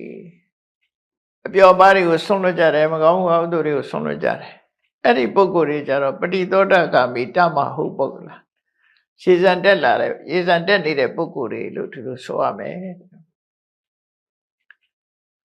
နောက်တတိယကြတော့ယောဝေကိလေသာနိပဟာယပင်စာခုနအောက်ကိုဆွဲချတတ်တဲ့35မျိုးကိလေသာတွေကိုပယ်ပြီးတော့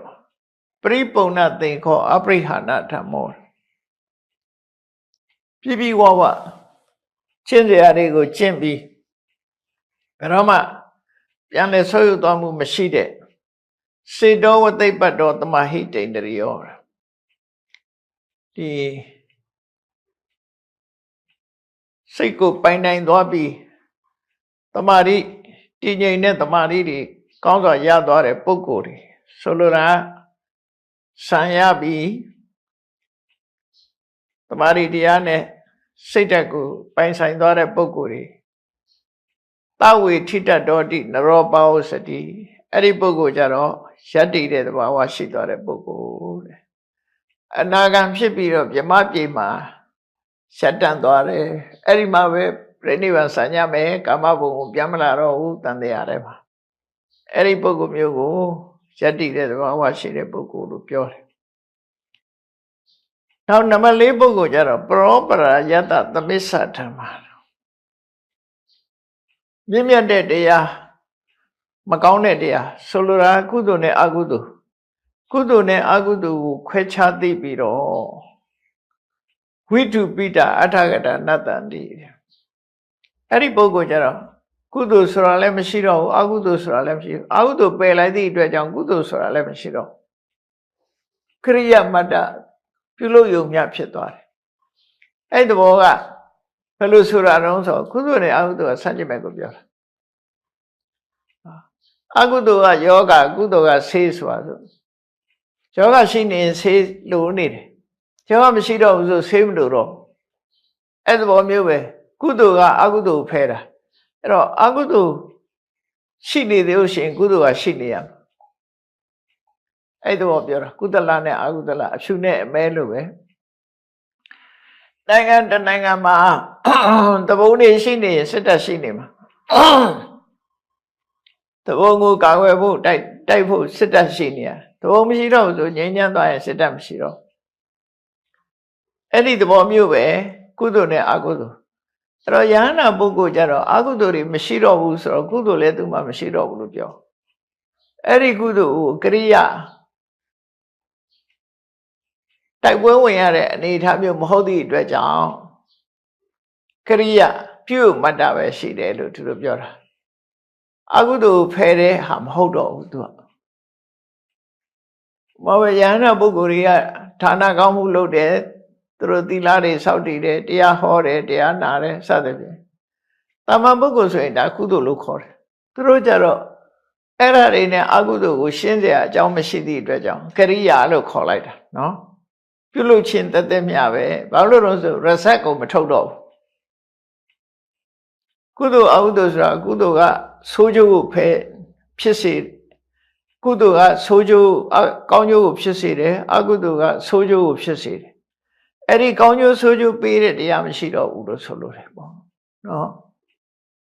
အဲ့ဒီတိဗ္ဗေမျိုးဒီမှာပြောတာပရောပရယတ္တသမစ္ဆဓမ္မာ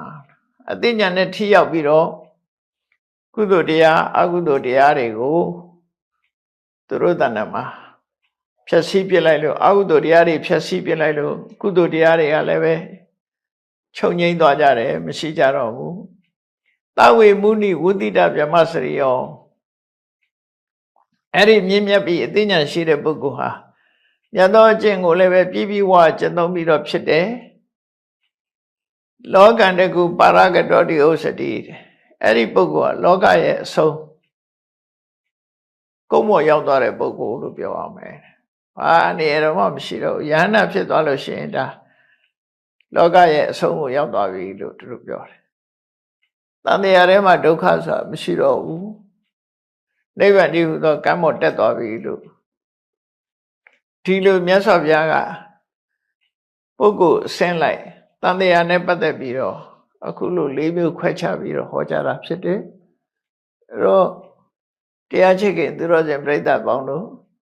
မြတ်စွာဘုရားရဲ့ဒေသနာတော်အရဘုန်းကြီးတို့တွေဟာရှေးဆုံးမျောနေတဲ့ပုဂ္ဂိုလ်မဖြစ်အောင်